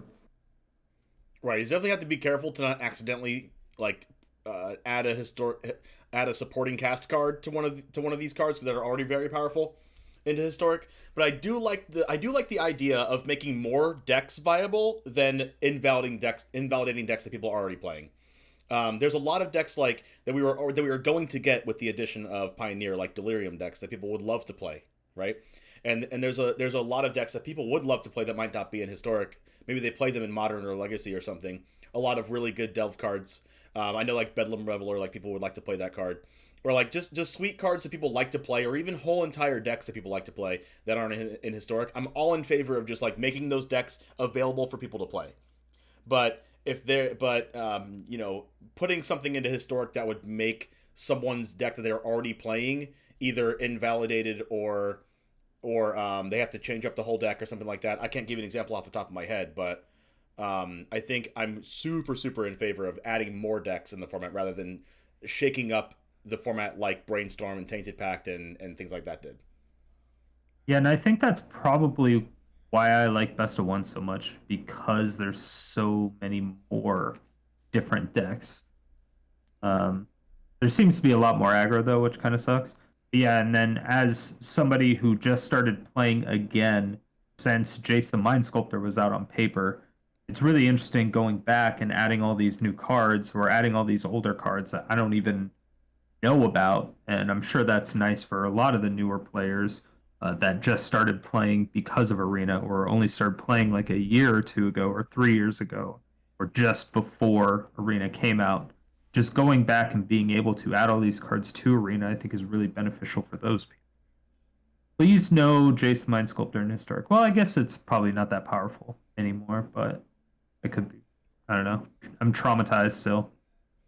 And we're going to get into what we would like to see added or subtracted from Historic in a second, but let's talk about the last Historic Anthology and Historic Anthology 5 coming out. We have Elishnorn, Jin Cataxius, Shieldred, and Vorinclex. We have Ancient Grudge, Grizzly Salvage, Relic of Progenitus, Dragonstorm, and Atarkas, Kolagans, Dramokas, Silumgars, and Ojutai's Command. And I know I missed one, right? So I was going to berate you for not including the Red Praetor, but I don't even remember its name, so it probably shouldn't be included. Is the Red Praetor in the new thing? Urbrask, yeah, that's the one. Is Urbrask coming in the anthology? Wow, just completely ignored it. Yeah, it definitely is. I don't read cards that aren't going to be good. Hey, I put that card in Rug Pod back in the day when it was in It's a cube card, James. But it was great in that. It was great in that deck. StriderStone, you let us know when you break Urbrask. Rug Pod? Yeah, Rug Pod. That deck was so on my fun. list. They should print Pod, but That's what I'm saying. Listen, they coded Phyrexian mana into this application. It better be to give us Birthing Pod eventually. No, we know it was there to give us the Historic Anthology card that we got, the 2-mana Phyrexian 1/1 artifact creature with flying and death touch.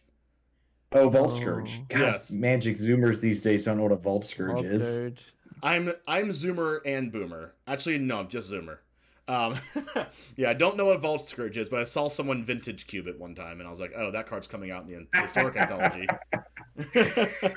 Did you mention Trash for Treasure? No, I didn't. What does that card do? It's a cube card. Veto. It's 3 mana sorcery in red.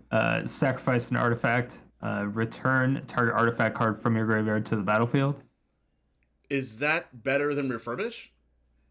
Yeah, because it's 3, and it's also in red. But yeah, you can play both. Yeah. Oh yeah, but you can do. Yeah, you can do the turn 2 goblin that creates a treasure, and then turn 3 sacrifice that treasure and bring back a God Pharaoh statue or an Immortal Sun or something stupid like that. Oh, the Citadel is interesting. Yeah. Yes. Turn 3 Bolus Citadel. You would just go like what? You would just go turn 1. Guess you want to make Faithless it good. Looting, turn 1 Faithless Looting or something else to bin your grave. Or whatever. Turn 2 cycle like Magma Opus. Make a treasure. Yeah. Turn 3, play an untapped land, play that card, sack the treasure. Yeah. To the person in chat that asked if we could get surgical extraction in the format, I would take that as a personal attack on myself and every other content creator out there, because then I would have to explain why every deck is not playing surgical, and if it is playing surgical, why we're not boarding it in this time. Yeah. Well, actually, I want that now because I want to hear more Jeff rants. I'm in for more Jeff rants. I mean, I would personally be fine with surgical, I guess, if I had an opinion on it. I think I'll be fine with it. It's a fine power level. It's just like one of those unmoored ego style cards where every matchup, if you're Twitch chat, is a surgical extraction matchup. They're like, but you can Thoughtseize and then surgical it. Correct. Yes, exactly that. Yeah, I just don't like surgical based off of like I really value like being able to like play this multiple choice test and trying to figure out what's in your opponent's hand. And surgical is like force of will in some sense, except for it's just by itself. I do like the fact that all of these combo decks are graveyard focused, and if there is a combo deck that's not graveyard focused and is efficient enough, it's like probably on the verge of being really good. I mean, just like Tainted Pack, right? Yeah, I agree. I think in general, like people talk about like what's healthy and what's not. And I think as long as combo decks are utilizing either creatures on the battlefield or the graveyard, they're generally speaking pretty healthy. Because if you can either have graveyard hate or removal spells be live, that's generally a line that most decks can meet. Which is why graveyard hate and removal both didn't work against the Oracle combo, and it got banned. Yes, exactly. And it's why they should unban Winota. Yes. Yeah. Speaking of unban Winota, is there any other cards in Historic? I know you did a video on this, Jeff, and we can link it in the chat if someone has access to. So you can go to YouTube real quick and link that in the chat. Some cards that you would like to see in Historic now moving forward. If Winota is one, does anyone have any other addition to Historic that has been banned that we've went over that you would like to see come back? Veil of Summer. Nexus of Fate. Chris, you're now banned. I can do Nexus. I probably deserve it, but I could probably deal with Nexus. Yeah. Field of the Dead definitely come back for sure. Obviously, Uro's never gonna come back, but like it would be cool. I don't know. I kind of enjoyed the Sultai Uro mirror matches for like the 3 months where that was like the deck. I don't know. I'm a mid-range player, so I kind of enjoyed that. I mentioned to see where the format ends up at. I feel like if Memory Lapse is going to continue to be a mainstay in the format, that Veil of Summer should have real consideration for coming back, because it's just such a brutal card to be on the receiving side of, that more colors should have counterplay to it. And honestly, I would love to see a Red Elemental Blast be added to the format for that same reason. Red Elemental Blast. I'd like to reb some people.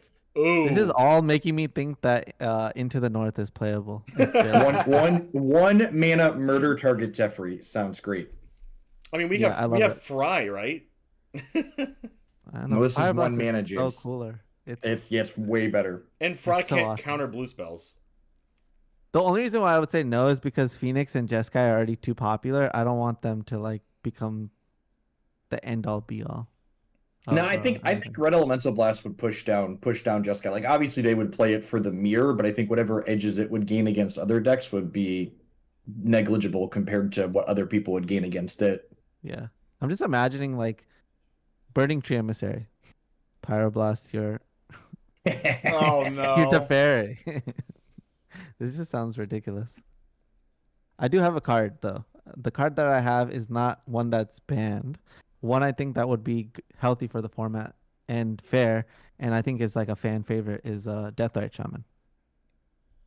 Like it passes the test of like the lightning bolt of the format is shock, right?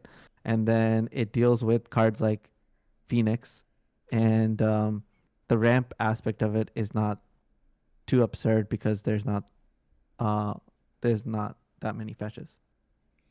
And we're going to be getting Deathrite Shaman when we get Pioneer, correct?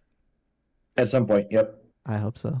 We're definitely Yeah, getting and No, yeah, I was just saying like I hope they don't like change their mind. it. I love Yeah, that card. yeah. Go ahead, Jeff. That one's pretty far out though, right? Because that's the first set of Pioneer is RTR. So unless they decide to give it to us in a anthology or some kind of supplemental product before then, that'll be one of the last ones up on the roster. Yeah, Oh, I don't is even that how they're doing understand it? how this whole Pioneer thing works. How are they adding Yeah. it? So like they're like they haven't technically given us a roadmap, but they're like loosely adding sets in reverse order, it looks like. So outside of his random historic anthologies jumping things ahead of the line with like these commands and stuff, I theoretically we should be getting Shadows over in Innistrad remastered at some point Yeah. in the question mark future. Yeah, we're excited. getting. I believe there was an actual timeline. There's an actual timeline of when we're getting Shadows. No, that's not true. No, Was I there? missed that if that's the case. I feel There like I was- would have seen that. when I was looking up online, I saw specific like month dates for the Dungeons and Dragons set, Innistrad Midnight Hunt, and Innistrad Crimson Vow, Those and then Pioneer are Masters. those are standard sets. We're going back to Innistrad in the fall. Oh, for some reason I thought that was the start of the Pioneer coming to Historic. Nope. Yeah, the fall set is technically split into two. There's technically going to be like 5 sets. No, maybe that's wrong. But there's 2 Innistrad sets in September and November, and they're standard sets. Rotation happened September 20 something with the first of those. Could we see Innistrad reprints in those 2 sets? We could. Yeah, maybe. And like in a way, like I don't even know, like they could, for instance, reprint Deathrite Shaman into standard from those sets, and it would just be historic legal. Sure. Yeah, which is another way to like make an anthology that's not really an anthology, right? Since like what they did with the Mystical Archives. Yep. Well, for reference, someone had asked point blank on a Wizard stream like if they had more archives like that planned, and they said the response had been good, but they did not have any more planned. So like the short term, probably sets for the next half a year to maybe even a year that are already designed will not have another archive like thing in them for sure. Okay. Let's talk about a kind of controversial topic here. And do we want Field of the Dead back into Historic? I feel like this is like the most polarizing thing we can talk about, because it feels like you're either on the side of, yeah, of course it can come back. It's not as the power level's not as high anymore. Like control decks kind of win the game faster. And then we also have the thing that's like, oh, never bring that card back again. It would warp the format, etc., etc. So I do want to hear some of your opinions on whether you would like Field of the Dead back or not. As things stand, it seems like it would line up exceptionally well against the existing decks.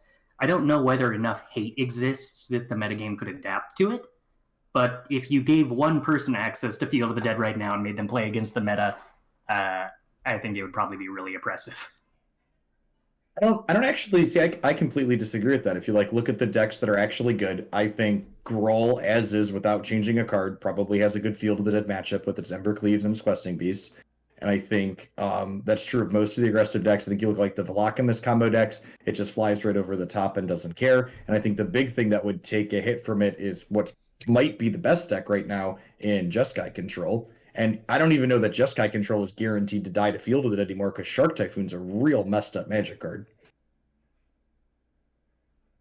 Yeah, I think that yeah, I agree with you. I don't think but I don't think it's about how it would impact the format. I actually just think it's a bad design card, and it's too free for some strategies to play and would eventually become a problem. Here's a lukewarm take. True. I don't In wanna- these non-rotating formats, most of the decks that are good play cards that are bad designs.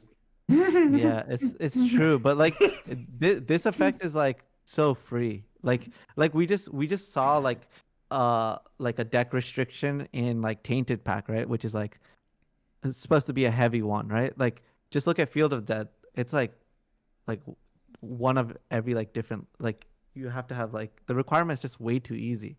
Like I just don't like it. Like I think it's just super bad design, and it's too free for some decks to play, and it unfairly like starts pushing control decks out, which I think is like unhealthy for like the trifecta of the format, right? Aggro. I think control. Magic formats are better when control decks aren't the best deck in the format.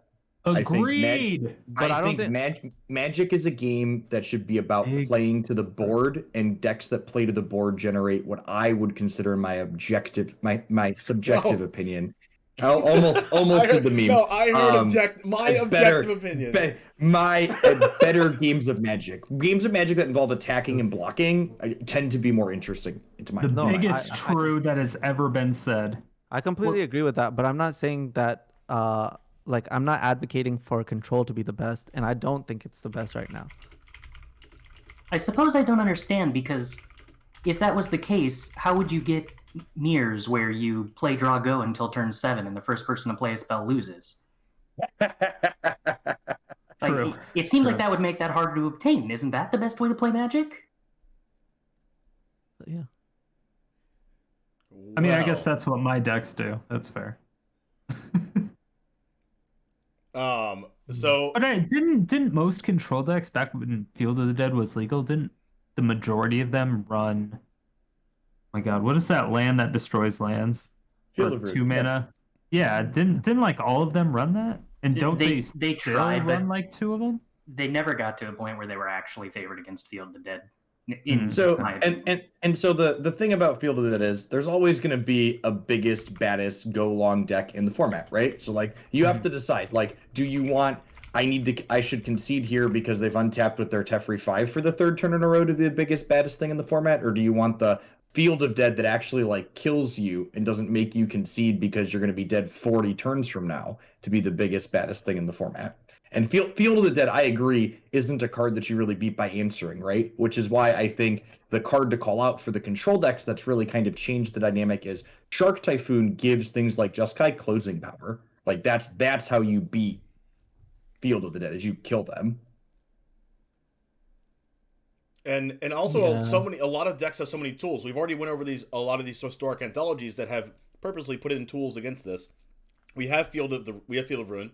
We have Ghost Quarter. We even have Stone Raid, for crying out loud. StriderStone. We have StriderStone Rain. Yeah. StriderStone Rain. Is that actually the origin of the stone? Anyway, we also have Virulent Plague that we talked about before. We have cards like Questing Beast, Embercleave, and even in mono green we have a way to beat over those with we have the triple green pip 5/4 that can't be blocked by creatures 2 or less. Steely Champion. Like there's just in every color there's so many ways to get over this. No, but that's like not the point, right? So the way you got to think about it is any of the effects that you named, are any of them as free as a land? Shark Typhoon is super fucking free. The freest card any control deck has ever registered. It's not, but it's not as free as a land though. It's just true. It's actually, I'd argue it's more free because it actually doesn't have a deck building requirement. It literally just requires you to play blue mana. Well, it requires you to have six lands, right? And no, it doesn't. Shark Typhoon's good because it plays on turn 2. It's your think twice and it's your finisher. Yeah, but I don't think a 2/2 shark is gonna beat, like a Growth Spiral into the north Field of the Dead deck. Sure, you're right that aspect of it isn't specifically about it, but you're talking about how free it is to include it. And like, let's put it to you this way: if I sit down and I build a Field of the Dead deck, my mana base looks different because I included Field of the Dead or not. I sit down to build a control deck, my deck does not look different at all between Shark Typhoon and no Shark Typhoon. Like, Shark Typhoon is just like, oh, this is just auto-included. I don't make any deck building considerations about it. It's like the definition of free. So one big note there that I think, because they've never been legal while Field of the Dead was legal, is easy to miss. Pathways dramatically reduce the deck building cost of Field of the Dead because they function as 2 different named lands. Yeah. Ooh, that's a neat aspect. I didn't think of that. Wait, Yeah, you is don't that need true? as many tap lands. Yeah. Yep. Yeah, whichever pathway you play the first time, you play the second one, and it's face up as a differently named land. So you can play like 3 of them without actually running the risk of, if you drew 2 breeding pools, that was bad. But if you drew 2 pathways, that's totally fine. You just play both sides. Yeah. That's an interesting thing, and it does like increase the viability and of or the consistency of getting to 7 differently named lands. But usually, by the time you're getting that far, you're either playing a card that no one has talked about, which is the 5 mana card that gets 2 lands from the deck. Forgot the name off the top of my head. No one's talked about Hour of Promise, which would definitely be played in that deck at 4 copies. If not, like there's gonna be a lot of like greedy Golos decks that they're all just gonna lose to Gruul. Like they're all gonna lose to Gruul. They're all gonna lose to Burn, or if everyone plays that, or they're gonna lose to the mid range deck playing Virulent Plague. Like it's just not gonna be good enough. Like it's probably gonna be good. I understand it's gonna be good, but it might be like tier 1.5 or whatever. But I don't think it'll be as oppressive as some of you are saying. No, I'm not saying it's gonna be as. My point is not that it's oppressive. I'm just saying like as we get more and more cards in this format, we're going to get more lands, and when we get more lands, it's going to become more and more free. The pathway is just like a clear indication of how it's going to get even easier and easier. So I just don't want it to get to the point that, like, I mean, we also have like what's that 2/4 enchantment creature also in the format? Do snowlands also count as different names? Yeah. Yeah. Okay, I mean that's another thing because you can cultivate and get 2 of the same mana source technically. One snow, one basic. Yeah. Yeah. Go ahead, Zan. No. I was done. I think I was done. So one thing that I would like to note here that I think when you talk about cards like Field of the Dead that have such a history to them, that's important to note is there is a pretty big difference between the question of what would old Field of the Dead decks as an entire comprehensive unit look like, and what would the individual card Field of the Dead look like. One of the arguments that we're seeing here is it's easy to hate Field of the Dead decks as they used to exist with cards like that 3-mana enchantment to give all tokens -2/-2. But you can play the card Field of the Dead as like a 2 of in random decks to just hose your control matchups and not go all in on it. And that was something that we saw people start to experiment with before it got banned.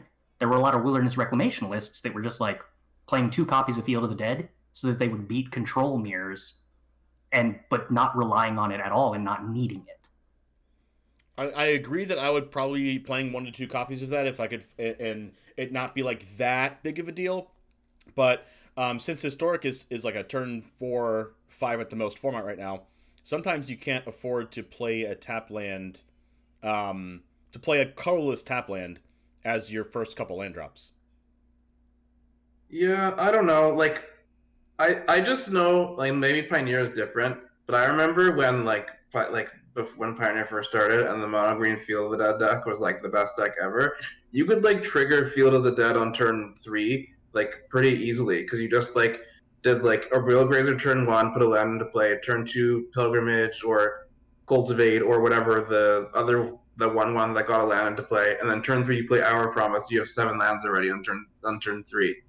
How is that any different than Gruul just like putting a bunch of Burning Tremissers into play and then like attacking me with an Embercleave or whatever? Like it's always so weird to me how players have this they pull away from, oh, this thing's oppressive as the game that goes long, while like sure, but you got a long game, right? Like yeah, it's good, but something's got to be the best in the long game. And then there's like all these other things just like they just don't even give you a long game. Like at least Field of the Dead has the decency to like give you a chance to have counterplay.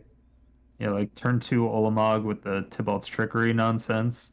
And that's not even crazy, but well, it is crazy, but it's not super consistent. Just like getting 7 mana on turn 3 with Field of the Dead. Yeah, I always, and the thing people do, like Field of the Dead does push out these mopey control decks, but like why are the mopey control decks insulated as they have the monopoly on the guaranteed longest game thing, right? And it's one of the things like when you're explaining to new Magic players, like you just need to concede the second time they untap with the Teferi. And it's like, can be one of those things that's hard to, explain, like, I'm at 20 and they're at 5, but I can't win the game anymore. Like, why is that? Whereas, like, Field of the Dead, like, it actually kills you. Like, you don't sit there in garbage time for half a dozen turns. Like, I feel like like both examples that you gave are both ways that the long game wins the game. Like, that you're either into the dirt with 2+1s on Teferi, Hero of Dominaria, or they're continuing to make zombies and you're drawing like a land. Like there's like they're both the same type of end game. It's just that the zombies kind of kill your opponent faster. Like I can agree there, but I also want to bring up the fact that I don't think Field of the Dead hoses control, and like it does it as much as it used to. When in the old historic days, when you had the Field of the Dead decks, it would hose control, because then there was like Grixis and blue white and things like that. It doesn't matter how many sweepers they play, you're going to build your zombies up again. And that was the main way for those decks to beat Field of the Dead decks. And it ended up being that Field of the Dead could just outlast them. The thing about what Historic is right now is that these control decks win the game, number one, a lot faster, and number two, a lot more powerfully. They're not just like using Castle Ardenvale to win with 1/1s anymore. They're using Gear Hulk and Magma Opus and killing you a lot faster than they used to. Yeah, but does Gear Hulk or Magma Opus kill you if they can make 2 blockers a turn? Yeah, it doesn't do anything. But so what it actually does is it pushes the control decks in a specific direction, right? Like Gear Hulk Magma Opus does run down like the slower, more interactive Field of the Dead decks. You're right, it probably doesn't race the linear ones, but like the linear ones are probably losing to things like Gruul and the other faster decks that they're not interacting with, right? Like a linear Field of the Dead deck, is going to put 8 zombies into play on turn 3 or turn 4, and the other person's going to put a Volacomist into play and never give them another turn? Mm-hmm, exactly. I mean, mid-range, the thing is, the fear is not that it's not going to be easy to deal with. It's just going to become a requirement for any 3-color mid-range deck to have to play the card. Otherwise, you can't beat the other mid-range deck. I don't think that's true, right? It's free. It's so free. Like, it's not though. Like you're completely ignoring I think James's point earlier about you're saying this is free, so you're saying giving up a spell or playing one of your first few lands in the first few turns of the game. Look at that comes into play tap to make colorless mana. Like look at the mid-range decks that exist now and look at how many colorless lands they play. Look at how many tapped lands they play. They can't afford to play those types of effects. So like it's like free if you're playing against Jeskai control every match, but like you're not playing against Jeskai control wouldn't exist anymore. It would be much more efficient to play green, right? It's more likely it would be 4-color than it would ever be Jeskai again. But basically what's going to happen is just think about last time Field of the Dead was legal and now. How much has it become better and easier to activate? And how much better and easier is it going to get in the next year? So the thing is, eventually it's just going to get to the point where any 3-color deck can play it for free. And I don't want. So you're talking. So I think we're talking about 2 different things. You're talking about it being easy to enable, which I agree with. It's fairly easy to enable. I'm talking about the power level of what you're enabling. Yeah, my point is the power level of what you're enabling in proportion to the other things that are what's going on in the format really isn't out of place. Like you look at again what the Gruul decks and the good combo decks and the good aggro decks are doing, and you look at like the top end of the other slower decks, and the payoff that you're getting is pretty minimal. Yeah, no, it's not minimal, but like what I'm trying to say is like it's not your overarching strategy. It just becomes a necessity in all of these mana bases. Like it's just going to become like just like every deck like plays like every Jeskai deck, Jeskai mid-range to control deck is playing some number of Triumphs, or like whatever like the base core of that is. So it's going to include 2 Field of the Dead. Just to like call out someone in chat, the slow decks wouldn't win more, but they'd all be the same. Which slow decks? Where's the plethora of slow decks that exists in Historic now that suddenly all get homogenized by it? Like, are there 6 or 7 or even 3 or 4 different slow Can you control not decks? imagine Jeskai control as band control? Sure, there's one. There's the one slow deck in the format. Yes, that one probably plays I mean, Fielded Dead. Well, Yeah, and then the you could pro run decks got World kind of Free, hated by which Tainted kinda Deck. helps. We haven't had a lot of time for them to come back. It's entirely possible that there is now room for more slow decks. Sure, we'll see. But like, it's like there's already only really one. Like, and we'll see how it develops, and maybe I'll eat crow. But compared to how these non-rotating formats tend to work, is the more linear proactive decks tend to be the ones that tend to be better, because these formats are really wide, and trying to answer a bunch of things tends to be very difficult. Yeah, go ahead, Zan. I'm just gonna say it's hard to prove it like right off the bat because we haven't had time for like the masses to work on the deck.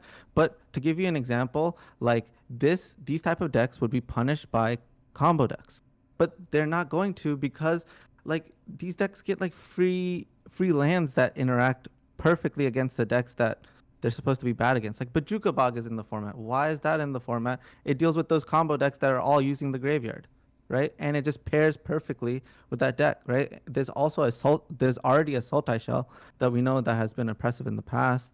I don't think that had Uro in it. They I don't even know if I would many... have called that deck good. They scapegoated so many cards because I Uro can't like existed. create a deck on the spot, but I'm just telling you that the deck building premise is too broken for me to pass up. Like I literally will slide it into every deck to make it work. Someone I do think that's the biggest ban this threat. historic tournament. That'd be sweet. No ban this historic. So the problem is that down. no ban list historic doesn't actually give you useful information, right? Because like what we're talking about is introducing one specific card to a format, whereas like no ban list historic just like gives you a bunch of noise, right? It doesn't tell you is Field of the Dead okay. It probably tells you Field of the Dead is less fucked up than Natural Order or Channel or whatever else is being unbanned alongside it. Yeah, you're right about that. Like we should, if you're gonna do it, it would have to be just specifically just that. Yeah. Yeah. At any rate, I feel like we've hammered this topic as much as we can. We have. Everyone can have their own opinion about that. I know there's one more card that has been talked about on some streams that I've been watching, and that is Veil of Summer. And Memory Lapse is a very polarizing and humbling Magic card to play against, and probably really fun to play with, but I'm not the blue player.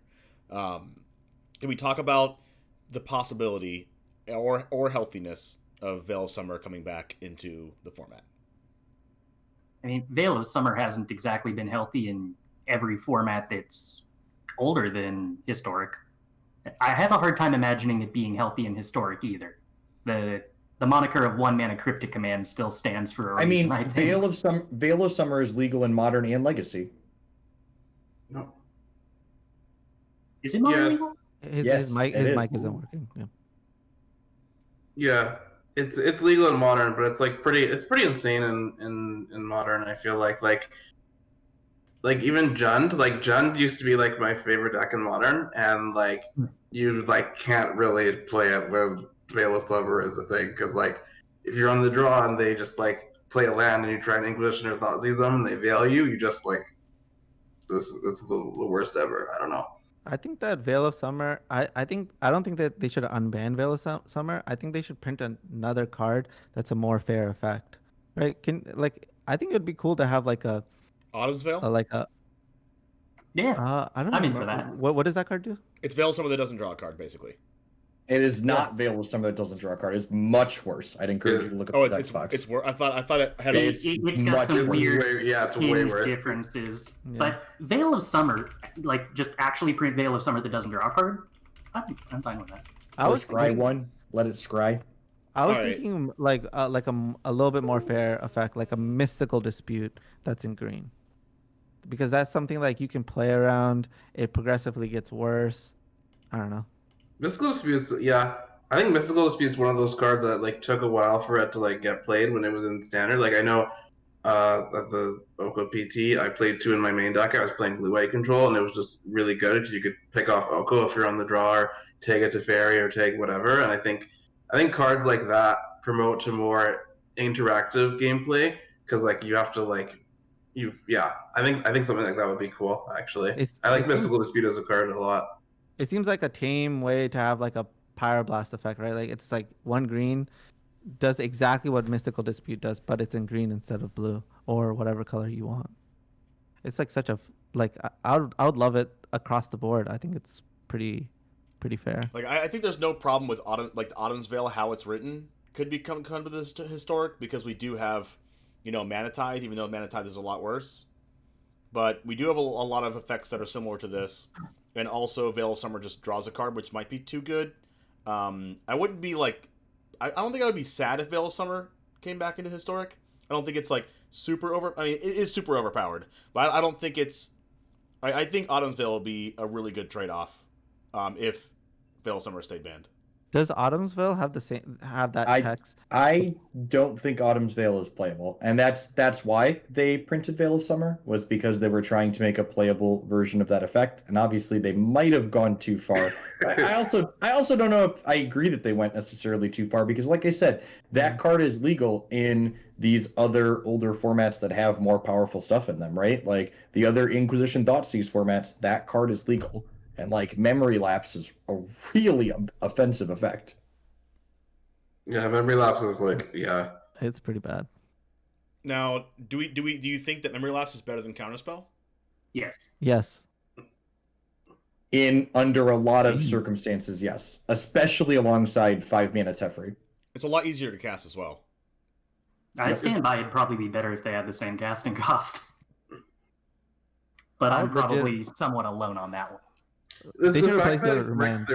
It like bricks their draw step, and like it counters anything. Like it's just like it's the tempo card. Early game it's good, and then late game it's like never bad. Like early game it helps you get to the late game, and then late game when you have it, it's like, okay, well, your opponent like can't win. Like you've untap with the Fairy and you like double Memory Lapse. Like like good luck, in the history good luck. In the history of Historic, I've been so used to seeing cards like Negate being played, and Essence Scatter or Mystical Dispute, and cards like this that aren't actual counter spells that can counter everything. There might be hard counter spells like like maybe another, they cost 3. like a creature counter spell could be, but it costs 3 probably, right? Memory Lapse is not a hard counter spell, and I had this conversation in your chat, Jeff Hoogland, the other day. Maybe it was yesterday. That like it's not a hard counterspell, but like it might as well be at the end of the game, right? Or am I wrong? It might as well be. Like yes, you can counter a spell on turn 2. Like I can play my Adanto Vanguard and it can get Memory Lapsed. And yes, I'm drawing that same threat again, and they might have to counter it again, or like they might not have a counterspell at that point, but they still gained another mana and tempo. So they're even closer to their Teferi or whatever than they were before, and that's 1 extra turn you're not doing 3 damage to them. So like it's just like very hard to like you. In my experience and the way I've been winning against it is just cast it, they have it, and just like take the punches as they come with that card. Yeah, like most counter spells, you can't play around it so much as just play through it.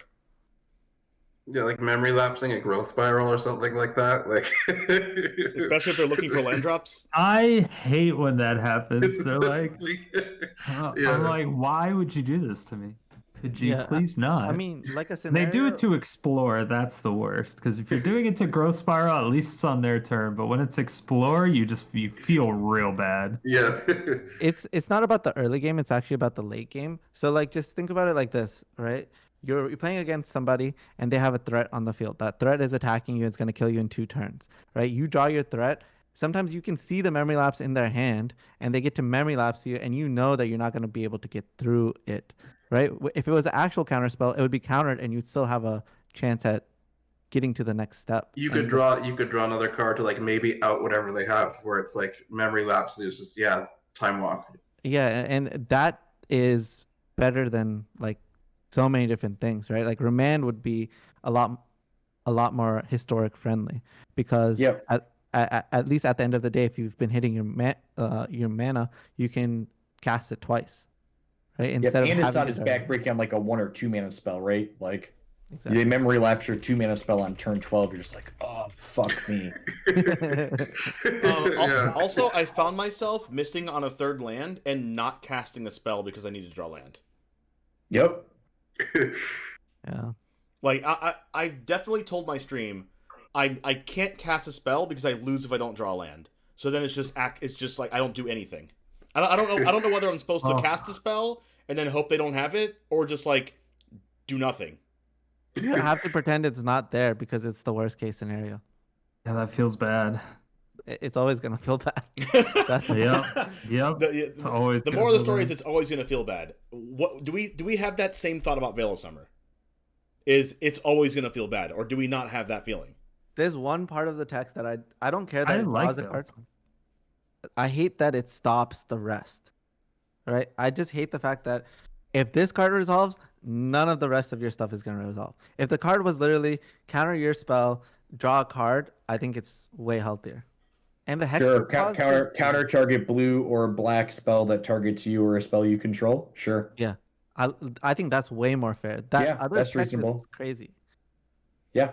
I've never thought about it that way, but the fact that it like stops everything else the rest of the turn, definitely an extra one of the pieces that puts it over the top. Right. I was watching a Legacy stream from Caleb D the other day, and he was playing a green-black combo deck that plays Witherbloom Apprentice and a discard and a discard spell that targets any player, and you can copy it. So you just, what is the card called again? Chain of Smog or something like that. Chain of Smog. Yeah. You play that and then target yourself with no hand, and you just copy it forever, and then you kill your opponent with the Apprentice because it Magecraft triggers. Yeah. But the thing that I think that I agree with you, Zan, about Veil of Summer is he would just cast it as his first spell, and then it will resolve, and then it's basically just silence for your opponent. Yeah, It's crazy. Or in a counter war. Like, it's great. You just play it as the last thing.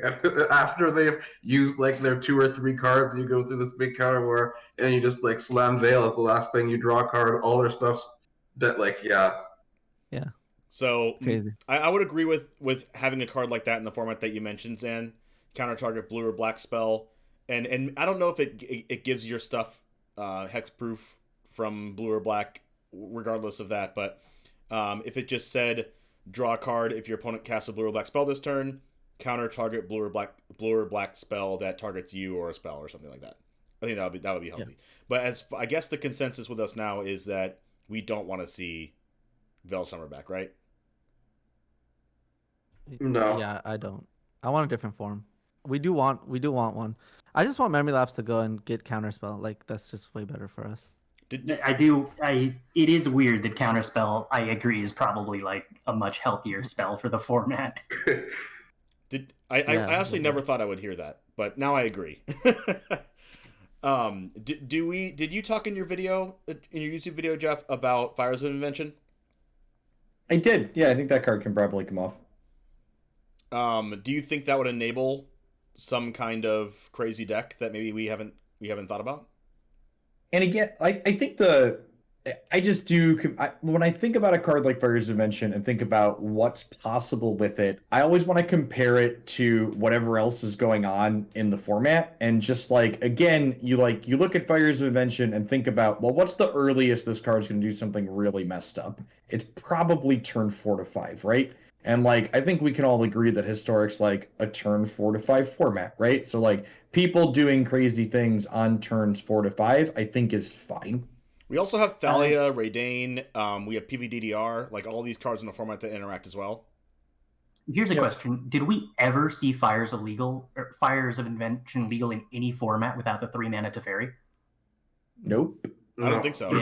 It might be a lot more fair without that. Especially every interaction up to and including it being able to bounce Fires of Invention to free up your mana was pretty impressive.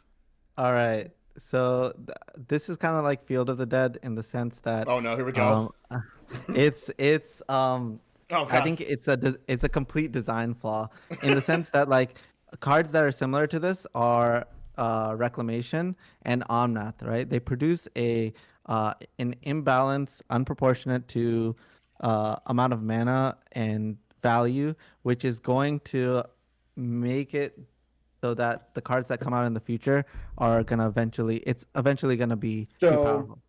I disagree with you that they're similar you're correct that they increase your mana, but the way that Fires of Invention specifically deviates from those other two is Fires has a real drawback built into itself, right? You can only play 2 spells per turn. You can only play on your own turn. And that's a very real thing that those other cards don't do, right? Like the drawback on Omnath was supposed to be that it's 4 colors, which is free, and the drawback on Wilderness Reclamation is non-existent. Yeah, we should have a conversation about unbanning Wilderness Reclamation. Let's not do that one. Yeah, that's no. I might have lost that one from the beginning. There's a reason I haven't mentioned that, Chris. I mean, we can talk about it, but does anyone have anything else to say about Fires of Invention?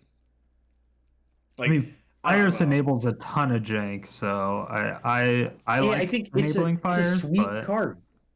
Yeah, it does a lot of cool things. It makes tap out control much better. It allows Theater of Horrors to actually be playable because you can use the mana to ping and then extra card draw. Outside of that, it's almost unplayable. And I guess we never had it with like the old with the old companion rules, like without that, because that was when it was crazy. Because you would like just cast Yorion for free, flicker it out, and do all the like Luca Agent of Treachery shenanigans. But it's like a deck. The Fires deck is a deck in Pioneer, and it's not like that. Correct. It's like good, but it's not like insane, you know. And those cards are all like legal, pretty much legal, like now in Historic. Besides, like I guess Chain of the Rocks, but like Shark Typhoon, Chariot, Mythos, Omen, Birth of Meletus, Deafening Clarion. Those are all like cards that are legal now anyway. And like the deck in Pioneer is like kind of just whatever. Like it's okay, but it's not. So. Yeah, Fires might end up being busted, but I think that having it legal would probably go better than busted, or would be not busted most of the time. And I'd be interested in seeing how that goes. And honestly, and I think, to the question that I think most people need to ask themselves when we talk about should this card be unbanned is, does it add value to the format? And in my opinion, Fires of Invention would do that because it would create decks that don't already exist, basically. Yeah. And I think you could use that same comment to argue against Field of the Dead from earlier.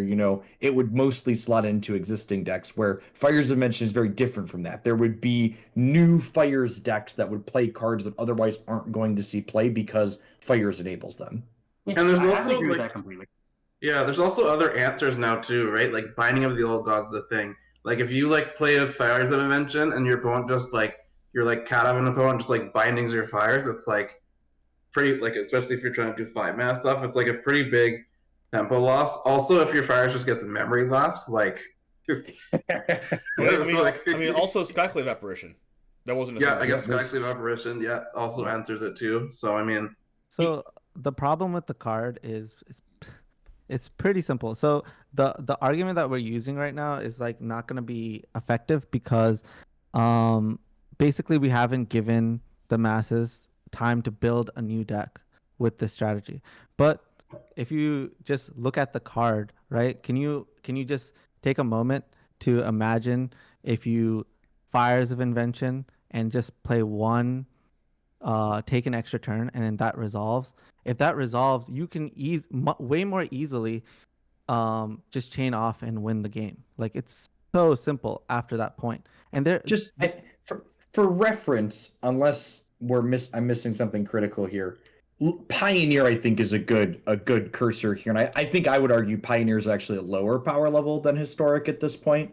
Enigmatic doesn't show up until double digit stacks in on MTG Goldfish for Pioneer. So like, and I agree that like take an extra turn with Fires is strong, but again, in comparison to like, okay, you took an extra turn with Fires on turn 5, Girl killed you two turns ago or 1 turn ago. Like it's not that much better than what's going on. Is it even better at all than the other things that are currently going on? But this deck easily slots in any type of Wrath you want, right? Like a Temur Shell of like, I can't build the deck in my head and sell you guys on it right this second. But I can tell you that it's enough for it to be tier 1 and already have the possibility. We're already at the point right now, like just based off of like building the deck in our minds, that it's already a tier 1 deck, and we're trying like. Oh, I'm not convinced it's tier 1 at all. I'm not sure. I would actually be kind of surprised if it was tier 1. Like, I'm not sure I see how it's better than a Velomachus list currently. And Correct. If anything, Yep, I think it might exactly be vulnerable to more types of hate. Yep. The mana cost is 0. It literally fixes all of your mana.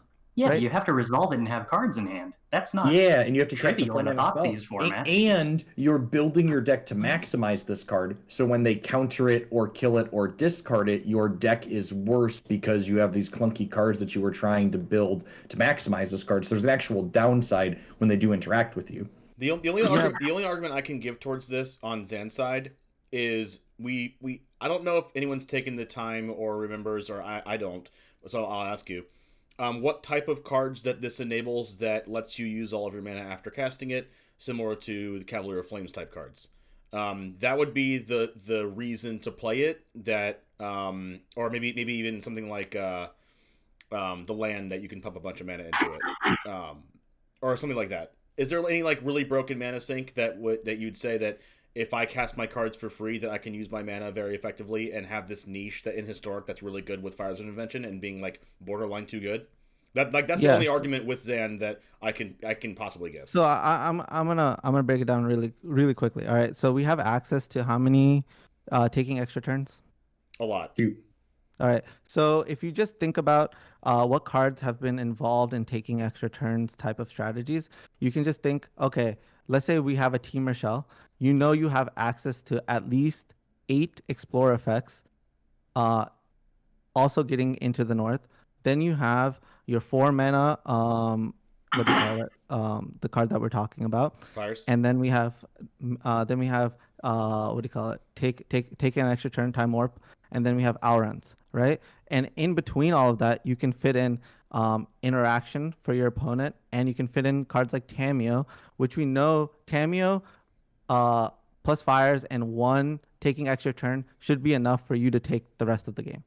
Like but how do you like it isn't though, because you don't have Nexus of Fate that shuffles back into your deck guaranteed. You need more moving pieces in the middle to like make sure you're shuffling Time Warps back into your deck, and then you have to like not die while you're sitting there spinning your tires a bunch. Yeah. So you take the extra also for reference, obviously actual factual Time Warp's not legal, but like the one Fires deck that does show up in Pioneer isn't playing any Time Warps at all. Like I also need to know like a bunch of different information. Like how does it interact with Mizzix's not well. Mizzix's mastery. You have to cast the spells and you exile. So you I'm like building this deck in my head right now. But like if you gave me a week, I'm positive that I could do this. It sounds like you should go spike the next Pioneer turn. Yeah, let's go, Zan. Yeah. There's definitely the possibility that a deck could exist with Fires that's broken, but I don't think that I would bet against it until you showed me the list. I think is where I'm at. And the thing that I'm going to say to close up Fires of Invention here is that I don't think that if it came back that you could make a case that it should be banned again. Sure. Yeah, I think that's something that I wish they would deviate from paper. Is that people always talk about, well, you can't unban that card. What if it breaks things, Jeff? It's like, well, put it back on the ban list. It's not a big deal. Like, give people some wild cards or whatever that crafted it on the in-between, and it shouldn't be a problem, right? Like, they're so hesitant to, like, make changes when, like, they're so hesitant to make what could be a good change because it could also be bad when you could just resuspend it or reban it or whatever. Yeah, I mean, if that's, like, if we're going based off of, like, that, then I'm like totally cool with unbanning. Like that's good for all of us, right? We're all trying to make content and win tournaments, right? In terms of like, yeah, like if they unban it, would I be unhappy? No, I would just go win the next tournament and then they'll ban it, right? Like, like I've done it a lot, but like, yeah, I'm just brag. I mean, I'm gonna say it, right? Like, when Fires was in standard, right? Literally. like I built the Fires Faye Golos deck. It was like the easiest like finals of my life, you know, like like if it's in historic again, I'll do it again. But yeah, I just think that that like they just need to step away from that type of card design inherently. That's my argument, but not the fact that like I can build a deck on the spot. I actually think Fires is a really cool card design because it is a powerful effect with a real drawback. And I think that those designs are sweet and push interesting deck building spaces, which is why I would like to see Fires come back in because it does that. One thing that a couple of things I can say is when you play Fires, you can't really play any instant speed cards. Like you're saying that you're going to win the game. Your cards will be powerful enough on your turn that you shouldn't be able to play on your opponent's turn, which is fine, and it's also good for your opponent. Like your opponent knows you can't do anything besides like maybe cycle Shark Typhoon, which Shark Typhoon would be really good in a Fires deck and be interesting because you can use your mana on your opponent's turn. But like just interesting gameplay patterns like that, I think is a good thing for the format and allows for decks to actually exist that might not exist right now, which is the whole point of us talking about this. And cards being on the ban list or not is this a net positive for the format? And I think it wouldn't be bannable if it came back. It wouldn't be too good, and it would open up new decks to be played. So I think it checks off all those boxes for me to say that the card can come back. And if it ends up being oppressive and bannable again, then sure, you can ban it again. But I think seems like it's almost willingly playing against a Teferi 3. Obviously, it's a little bit different, but since you can't cast anything on your opponent's turn, you can still cast instances, obviously, but you're willingly cutting off a lot of potential to play specific cards, and you're eliminating a lot of phases that you even can do any type of interaction with spells that are in your hand. But again, that's a willing decision instead of it being forced upon you like Teferi. So I think overall, it's perfectly fine. It does suck to play against at times, but I think it's the other cards that are put with it. I think Teferi 3 made it a bit too much.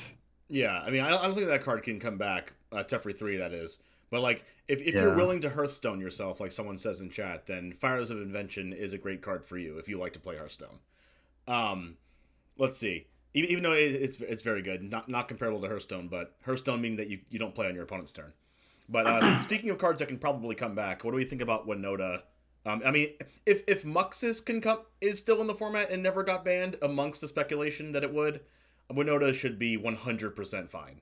But yeah, we have Angrass Marauders, and yes, we also have the other card that gives Double Strike that just came out in Strixhaven. But if Muxus can be in the format, I would think Winota can also be. Arboreal Grazer does some interesting things with Winota, but yeah, my assumption would be it's probably not like a busted card or anything. Yeah, I think it's fine. I would rather see that Prospector go from the Goblin deck. I don't even think Muxus is the biggest deal. I really think it's just the 1-mana Goblin, and I think Winota is probably fine too. Like, yeah, I mean, you can play Winota and attack with 2 creatures on turn 3, like pretty reliably, right? Well, but you don't dig 6 cards deep like you do with Muxus. It's funny, there's a comment in chat, and this always comes up for people that don't remember their history, that they wouldn't want to see Winota with Agent of Treachery. And just for reference as a history lesson, Winota literally did not play Agent of Treachery in Historic. There were like some builds that played like 1 or 2 as like your 5th copy of Angrass Marauder, but like Marauder just killing your opponent was much better than that. Mm-hmm. And honestly, with the new Double Strike creature, you definitely wouldn't play Agent even if it was legal with Winota, because you can play 8 cards that kill them. Yeah. Yeah, I mean, even with the new Double Strike card, I still think Winota should come back. I agree. I mean, we never saw her legal with Thoughtseize. Like, Thoughtseize changes the dynamic entirely. Yeah, she's a fair card. I mean, hey, you can memory lapse a Winota. Oh yeah, I said memory lapse a constant good guy card. Jeff is definitely not right. It did run agent. Fucking call. Give me a link, Twitch chat. It did run agent, but it was the bad version. It was the version that was less consistent. The version that did well in tournaments did not play agent in historic. Exactly. Yeah, the version that was successful. So I think they're arguing Naya. that a tier 4 deck ran a card as opposed to a tier S deck that didn't. Correct. So I don't understand that. I mean, they're correct technically, but I don't know if it's a valid argument. Did Winota win a tournament? Yeah. Yeah, a few. I'm pretty sure. Here's the Hoogland Open where she was legal. I believe the winning deck had one copy of. Yeah, there's one Agent of Treachery in the main and one in the sideboard. Like I said, 1 to 2 copies if you want extra copies. And then I believe every other Winota deck didn't play any at all. Looking at the top 8 here. Yeah, and I was playing our boring race. Yeah, I was of the belief that you shouldn't play Agent in the deck because you could never cast it, and I was a big fan of being able to actually cast your spells. Yep, I think it was wrong to play it then, and some people did, but it was not the 4 of. I guess you could play it with Ancient Ziggurat, and maybe that was the thing that they were doing there. But you would also have to have 2 Ancient Ziggurats or like a Gilded Goose or something if you wanted to cast it. I have to imagine the new Double Strike creature just replaces Agent. Is so much better. Yep, I think you probably play probably 4 of that and 4 Marauders, honestly, then you kill people real consistently. And I think for whoever was talking about Agent, it was played in like the standard version where you played like correct. You would like Neoform your like 2-drop. It was like the stupid marauding Raptor, and you played a Royal Grazer, and you'd like Neoform on turn 3. It was like a deck for like the first Arena Open when it was best of one, so people were just playing 4 Agent of Treacheries and Winota. Yep, and pumping people. Yep. It was definitely a thing in Standard. It was not a thing in Historic. Not Historic, no. The Double Strike thing would be better. And going by the theory that Winota is better played as the kill you aggro deck with Ingrass Marauders and the Double Striker, I would venture to believe that Goblins is a better deck than that, than what Winota deck would be if it came back. Maybe I'm wrong, but so it's different. So Winota is easier to interact with. Yes, but Muxus is a little bit slower and has a little bit more of a deck building restriction. And also the Winota deck, harder to interact with. The Winota deck also can play more interaction. Like there's a lot of humans that are interactive, like Bone Crusher Giant and things like that. And whereas non-humans and humans, yeah. I don't know if I think PVDDR is a human. It's not a spirit, right? It's a human. He is a human, yeah. And then Raydane is not a human, right? No, correct. Like there's a lot of creatures that you can play that are not humans, like Hushbringer or whatever you wanted to play that don't act, or whatever something like that. Maybe the deck doesn't play a lot of Enter the Battlefield triggers. You can play like some number of Hushbringers if you wanted to play a hate card out of the sideboard or something like that and be perfectly fine, and it'd still be a non-human to trigger Winota. So Winota would be a very interesting deck to play because it not only has the ability to kill your opponent, but it also can interact with your opponent. But it's also easier to interact with for your opponent as well, because they could just play cards like the 1 red mana deal 4 damage to a red thing, like card, or you can play like any Noxious Grasp or whatever you wanted to play. Or just Thoughtseize. Yeah, whatever. You can Heartless Sack, whatever, Doomblade, whatever you want to play. Yeah, the Winota deck is doesn't always mulligan very well, and so having like Thoughtseize and Inquisition now, I feel like it'd be fine, because I think that people remember the Winota draws that were unbeatable, and I guess you lose, but there's also the games where Winota mulligans to 5 and they just don't do anything, and the deck just looks like a disaster. Yeah, or they Heartless Act your Winota, and then you're left with Land War Elves and other crappy creatures, and you're just you draw Ingress Marauders instead of your 4th land. And you're well, this is a 7-drop. Yeah, you're like 4th land. You get 2 turns in a row where you need a land. It's like Ingress Marauders. Sure, all right. That's just the nature of that deck. Kind of wrong half problem-y, but that's the whole reason why I don't think it should be banned anymore. It's not oppressive. No, I'm behind that. Yeah, so agree.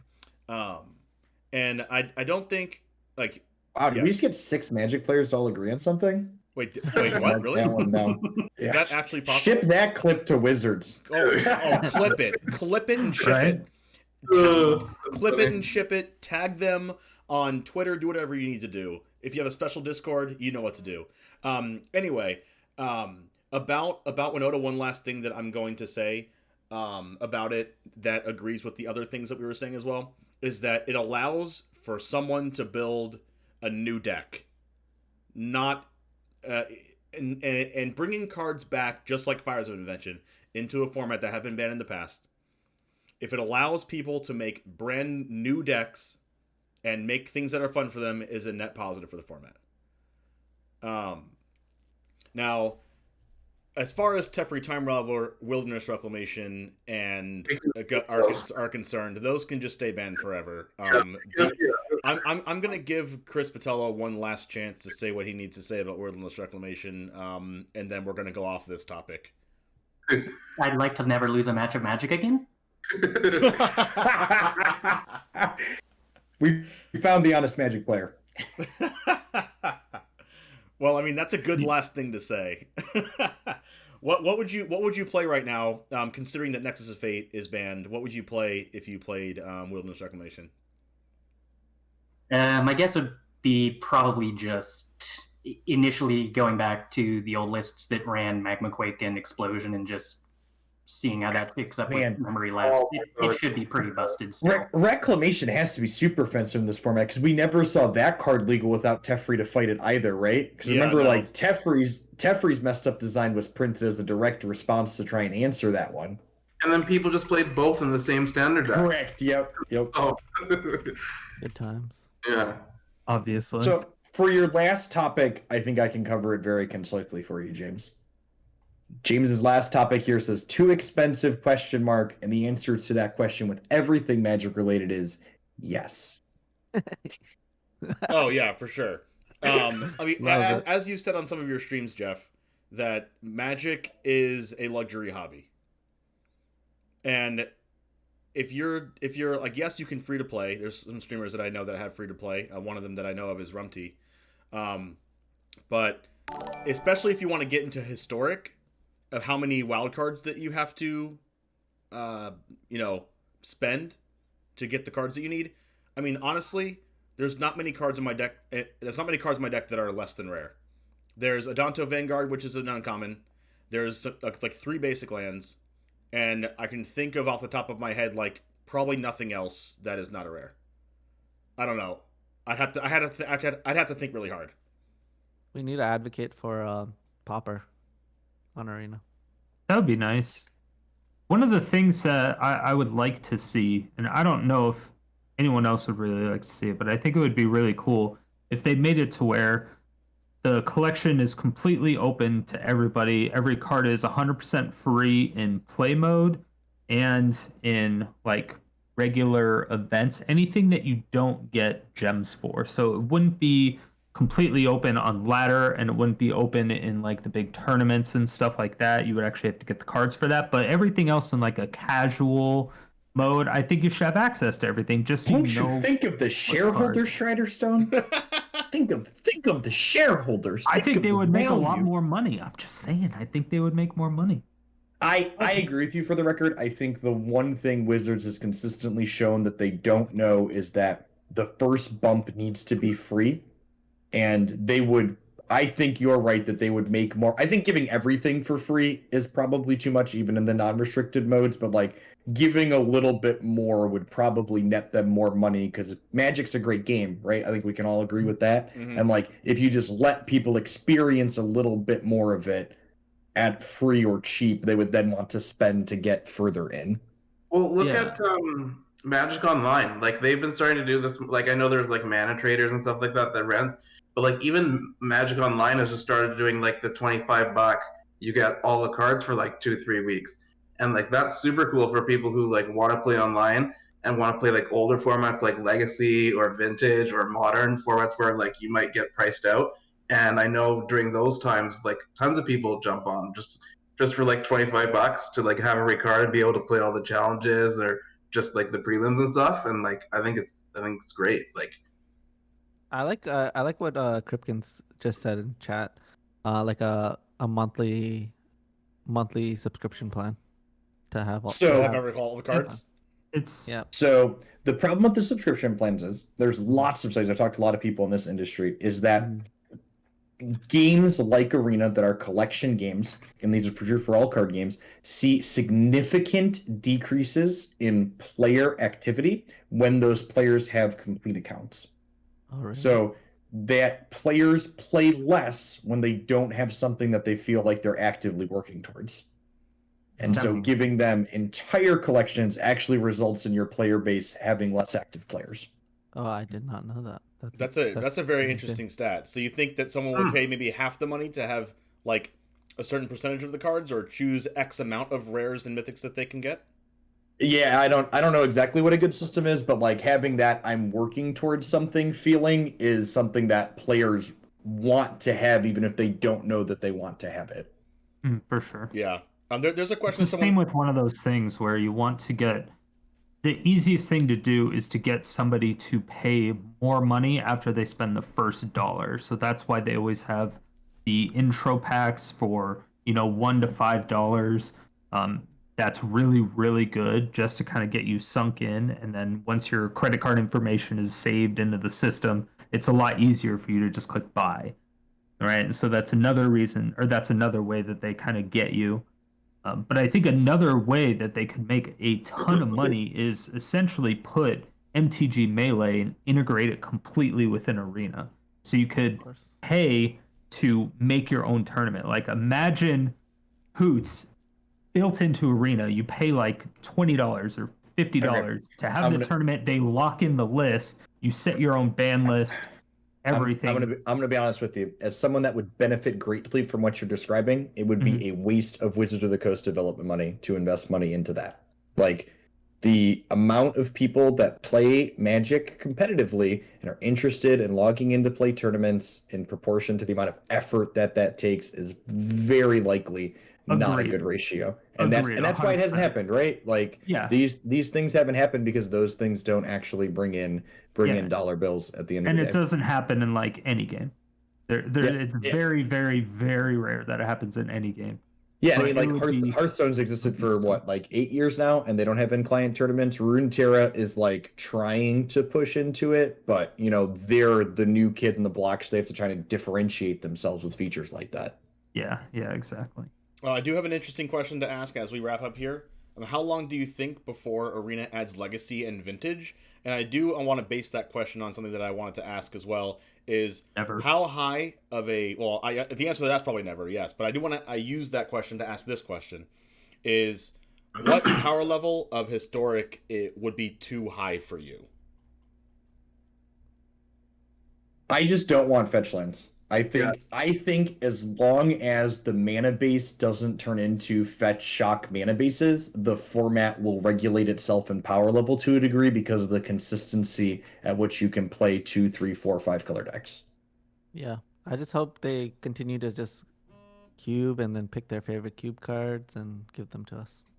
Correct. Yeah, I mean, I would be incredibly surprised. Talking about things that they're going to do that make money. I would be surprised if we don't see a vintage cube on Magic Arena at some point in the next 12 months, because that makes piles of money on Magic Online. I can't imagine how much money it will make for them on a good platform like Arena. Oh yeah, that's gonna be so sick. And if they made a vintage cube on Arena, would they make those cards legal for Historic? So like Mox Diamond and Black Lotus and stuff technically exists on the platform already. You just can't collect them. So I imagine we'll have a selection of vintage cards like that exist for that but aren't collectible. Yeah. That's interesting. So I'm going to chime in and say I don't foresee any of those older formats ever becoming legal in their entirety, just because I'm pretty sure if the Arena staff had to implement Panglacial Worm, they would probably all quit. And technically, when people talk about, Magic Online has these things, if you look at it, Magic Online technically doesn't have Legacy or Vintage. There are selections of cards that are legal in those formats that most of them aren't playable. A couple of them fringe, but they don't exist on Magic Online either. Oh, yeah. I just typed Panglacial Worm in, and that's... I thought they said they weren't doing it. Nightmare. Yeah, believe it or not, Panglacial Worm is a card that's frequently broken on Magic Online. Oh, really? While you're Yeah. searching your library, you may cast Panglacial Worm from your library. Correct. Yep. So every time you crack a fetch land, you have to be able to cast it. Yeah, that's a card that, like, when I was streaming a lot of Modern, like, every other month it could be broken or functional depending on the way the wind blew. Yeah, I don't even understand this card. So you could cast it at instant speed? Yeah, you crack a If fetch you're land. searching your library, it's castable. How You does that crack your work? fetch land. You don't know what Panglacial Worm does? God, kids these days. I want to see Wilderness Reclamation and this card together. Oh my In Historic. It's the fairest thing I've ever heard. You just play Wilderness Reclamation, and on the next turn on your end step, you just float a bunch of mana, crack a Fabled Passage, and there you go. Yeah, and then you have a 9/5. It can Yeah. still Get him. You can maybe with 2/9/5. With Trample. Yeah. You forgot the Trample. The Cat Oven hate is real. Oh my Yeah. God. Gosh, Now those are- with the absence of Thassa's Oracle, we could see I've seen a little bit more Jund on the ladder, Jund food, but I still don't think it can beat the Velamicus. I agree. And all those kind Yeah, of things. yeah. Like, I heard people talking about, like, are these other decks like Jund gonna pop back up and be more popular again? And, like, there were a few different spell-based combo decks that came out of the Strixhaven archives, and those other ones are gonna get more breathing room with Pact no longer legal. I don't even think of it. It might not even be good enough against like the Phoenix decks now because they just fly over and kill you. I don't even know. It could be, maybe not. Well, for like the insight thing, because they did half historic, half standard. For like the 4-0 decks for historic, I'm just looking at it right now. It's Azorius Control, Mono Black Aggro, Orzhov Auras, Phoenix, Jund Food, Celestia Company, and then the Jeskai combo deck. Look at that! Like 6 different decks in the 4-0 slot. You love to see it. Love it. Can you repeat those one more time for me? That's ridiculous. So Azorius Control, Mono Black Aggro, Orzhov Auras with Luris. Is it Phoenix, Jund Food, Celestia Company, and Jeskai taking turns? So I guess the Dragon deck. If that doesn't put the mark on very healthy format that everyone should play, I don't know what is. Well, Yeah, I would asterisk you that this is technically the first results of the format, and they look good, but you should take them with a grain of salt and wait for things to shake out. And we're getting new cards on Thursday, so these results are mostly invalidated by that. Or you could say that you're just going to play historic and it's going to be awesome and fun and great. That's always the Yeah, case. but the fact that there was, I don't even remember what the results were from the previous tournament, but I'm pretty sure there was at least 4 different decks in the top 8. Yeah. Well, I mean, there was a lot of Pact, like there was Pact and Company and stuff like that. But yeah. Yeah. Someone in chat says the top 8 for the tournament overall has 8 different historic decks. That's Makes just sense. awesome. That's just you love to hear it. You love to hear it. Now we went over how expensive historic is. We went over, like, obviously you're just gonna have to pay an astronomical amount of money to get all the lands, or just play Arena for a year and a half and maybe you'll get there. If you want to play for free. We talked about how many ban cards that we want to bring back or not bring back. I believe we're all looking forward to the future of what historic can bring with the new historic anthology. A lot of these cards that we really want to play with, like Relic of Progenitus, Dragonstorm, like Kolaghan's Command, Grizzly Salvage, all these things are going to add a lot of value to historic. Even Ancient Grudge, all the Reanimator decks that are going to be coming along with Elish Norn, Jin Cataxia, Shieldred, all these things. I forgot what the red one does or its name, but anyway. Grizzly Salvage. Grizzly Salvage is a big one. Yeah. Yeah, That's going to be such a good card. I think it's a sleeper. Maybe. I don't know. I feel like no one's talking about it, but I think it's a really good card. Yeah, It's definitely one of those enabler cards that isn't shiny on its own, but at some point in the next 2 years will be in the best deck, guaranteed. I wish we had Lingering Souls, so we could play that, like, Lingering Souls Crater of Behemoth deck from that. I was just about to say that. Yeah, the Braille Rings result. That deck was. That was a good time. think Lingering Souls might be one of those cards that puts Faithless Looting over the top in this format, so I'm kind of glad. Like, I was a big proponent of please add Lingering Souls before they added Looting in the archives, but I think post archives I would rather not have Souls exist in the format. It's a cool it's a cool card. It's really good against Jeskai. Yeah. But yeah, it might be too strong. We would literally have Mardu Pyromancer in the format, probably better. Correct. Yep. Yeah, but people love that deck, and it would add another layer of historic that people just want to play. But it'll probably make Faithless Looting a little bit too busted. So well, I don't even know that I would agree that Lingering Souls would add a deck in Mardu Pyromancer, because I don't know that like the deck that it would spawn would be like meaningfully different than like the red black Arcanist deck. It's just like, oh, now it splashes white for souls. Yeah, Lingering Souls for free. Yeah, probably. Or go in the Clever Lumimancer deck that you've been playing that's been really powerful. The Sedgemoor Witch one that Jeff's been playing. Oh yeah, that one. Yeah, the tokens deck. Yeah. No, it seems like it'll be pretty good in that too. But I do want to ask as we close here, is that if there's some people in here that haven't played Historic or that maybe want to, how would you start playing Historic if you say you don't have any cards, or you have like some cards from Standard right now and you really want to play? What's the best way to play? What's the easiest way? How do you start? Your credit card. Or your PayPal account. I mean, Wizards really isn't picky. True. Yeah, you're not wrong. Yeah, that's the easiest way to start. Is there? Go ahead, Strider. Cycling decks. Best of one in Historic constructed events is going to be the best way to do it if you want to farm gold. And you could just play some crazy cheap aggro deck. I believe Mono Blue Tempo will do really well, and most cycling decks will do really well. Those are all really cheap decks. You could do that and just farm gold like crazy. You just have to put in the time. Yeah, outside of spending a shit ton of money, but yeah, I can't. Somebody in chat suggested Rogues, which feels like a good answer to Graveyard and combo decks. Rogues, yeah. Yeah, if you have all the cards for Rogues in Standard, then it doesn't. It's not a. I guess it's a. It's a ton to port it. You need 4 memory lapse. Yeah, you need a lot another still. 8. You need like another can probably skip the memory lapse 8 if you're trying wares to for the budget. mana base. You Yeah, could you probably budget out memory lapse, but like Brainstorm, it's real good. Hot Seas, yeah. Fatal Push. Is Fatal Push uncommon? Uncommon, yeah. Yeah. I would say that yes, it is a lot of rares, but it's Hot not. Seas and Kozilek, yeah. But it's not as many as, like, a lot of decks in Historic. In a lot of decks in Historic, there's like 4 uncommons and the rest are rares. I put mono black aggro on my site the other day because I was like, oh, a mono color deck, that'll be a good one to recommend to people. Like, there's 18 basic lands in the mana base. Then like I looked at it and just like every other card in the deck's a rare except for Heartless Act, and it's just like, oh, right, never mind. Still a good deck, still up there, but really not budget. Like mono way to Johnny's Primate. That's like you could play that deck. What deck? The mono way to Johnny's Primate deck with like All Seed and Johnny's Primate and Soul Wardens and just like Heliod.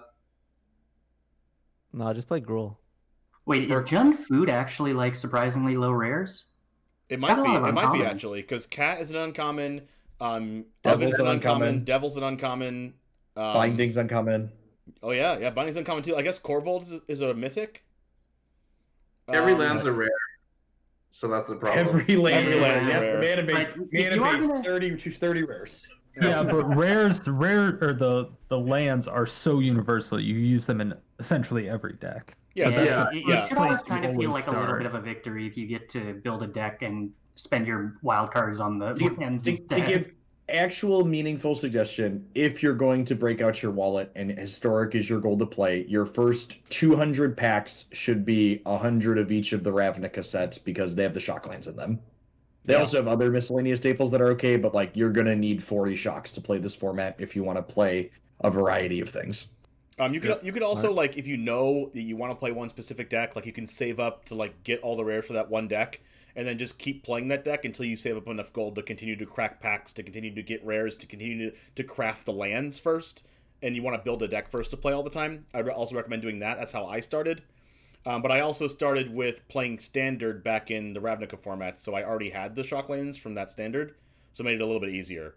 But to the person in chat that asked about Kaladesh, I would not recommend buying Kaladesh to try and get fast lands because Kaladesh is a really big set with a lot of really bad cards in it. So the fast lands, I would argue, are the best lands after Shocklands, but I would recommend spending wild cards on those if you're not going to be a whale. Someone asked if Eldraine is a close second or third to crack the 100 packs on if you were to buy 100 packs to get into Historic. I would actually recommend picking up the sets that have pathways in them, because I think after Shocklands and Fastlands, pathways are up there in terms of the better lands that you can play in the format, and those for the time being will double dip if you want to play standard as well, because Zendikar and Kaldheim are going to be standard legal until fall of next year. And lands are just too, like, they're too important. You actually use those in every single deck. Yep. So where you're not going to use Bone Crusher in necessarily every single deck, or Fave Wishes in every single deck, because if you're not playing those colors, it's like check lands are fine too, but the sets that have check lands in them really don't have a lot of other good cards in it. And Zendikar especially is a great set to be opening, because not only does it have 6 pathways in it, but it also has all the bolt lands in it, which are miscellaneously good in a lot of different decks as well. Yeah. Strixhaven has some interesting math to it, because the Mystical Archive cards are so disproportionately rare in Mythic, and disproportionately staples as well, and they don't take a rare or Mythic slot. So I don't know how that math breaks down, but I suspect that might be a very good set to go after once you got your Shocklands. I think Strixhaven's a really good, important one too, because you can get Magma Opus, you can get Prismari Command, you can get like a lot of these cards that are very much played in Historic, along with the Mystical Archive cards like Brainstorm and Memory Lapse and things like this. Also, the standard challenges and like the challenges that they do on Arena sometimes are really, really good for getting lots of packs. Like I know for me, when the Kaladesh challenge, when they were paying out like 30 packs for Kaladesh when you would go 7-0 and it was standard or whatever format it was, I probably like. For the record, those high roller events are designed to be a spew to a significant number of players. So, like, I would shy away from, if you're someone that's building a collection and you're not like a paper spike coming into Arena, from playing those, because you're going to lose more than you win at those, generally speaking. Yeah, and that's why I recommend the events, like the constructed events. Yeah, the 1K gold constructed event, especially if you're someone who's capable of getting to platinum, diamond, mythic on the ladder, you'll probably have a good time in the 1K constructed events. Like you only have to go like 2-2 in best of 3, or like 3-2 or 4, or like 3-3 or 4-3 in the best of 1. Like the ratio on them is very good. And obviously, if you're really good at draft, you just sit there and draft, and you could come close to going infinite. Draft. So like I'm drinking beer while I'm playing? Is that what you're referring to? Yeah, exactly. If you're really good at drinking, you can essentially go infinite, because you don't know that you're putting in your credit card. You just keep going. Wait, are all the limited streamers infinite? Yes. It was funny. I saw a tweet that was like, the most ironic thing about Magic Arena is all the limited only people have the easiest time building a constructed deck, and they couldn't care less.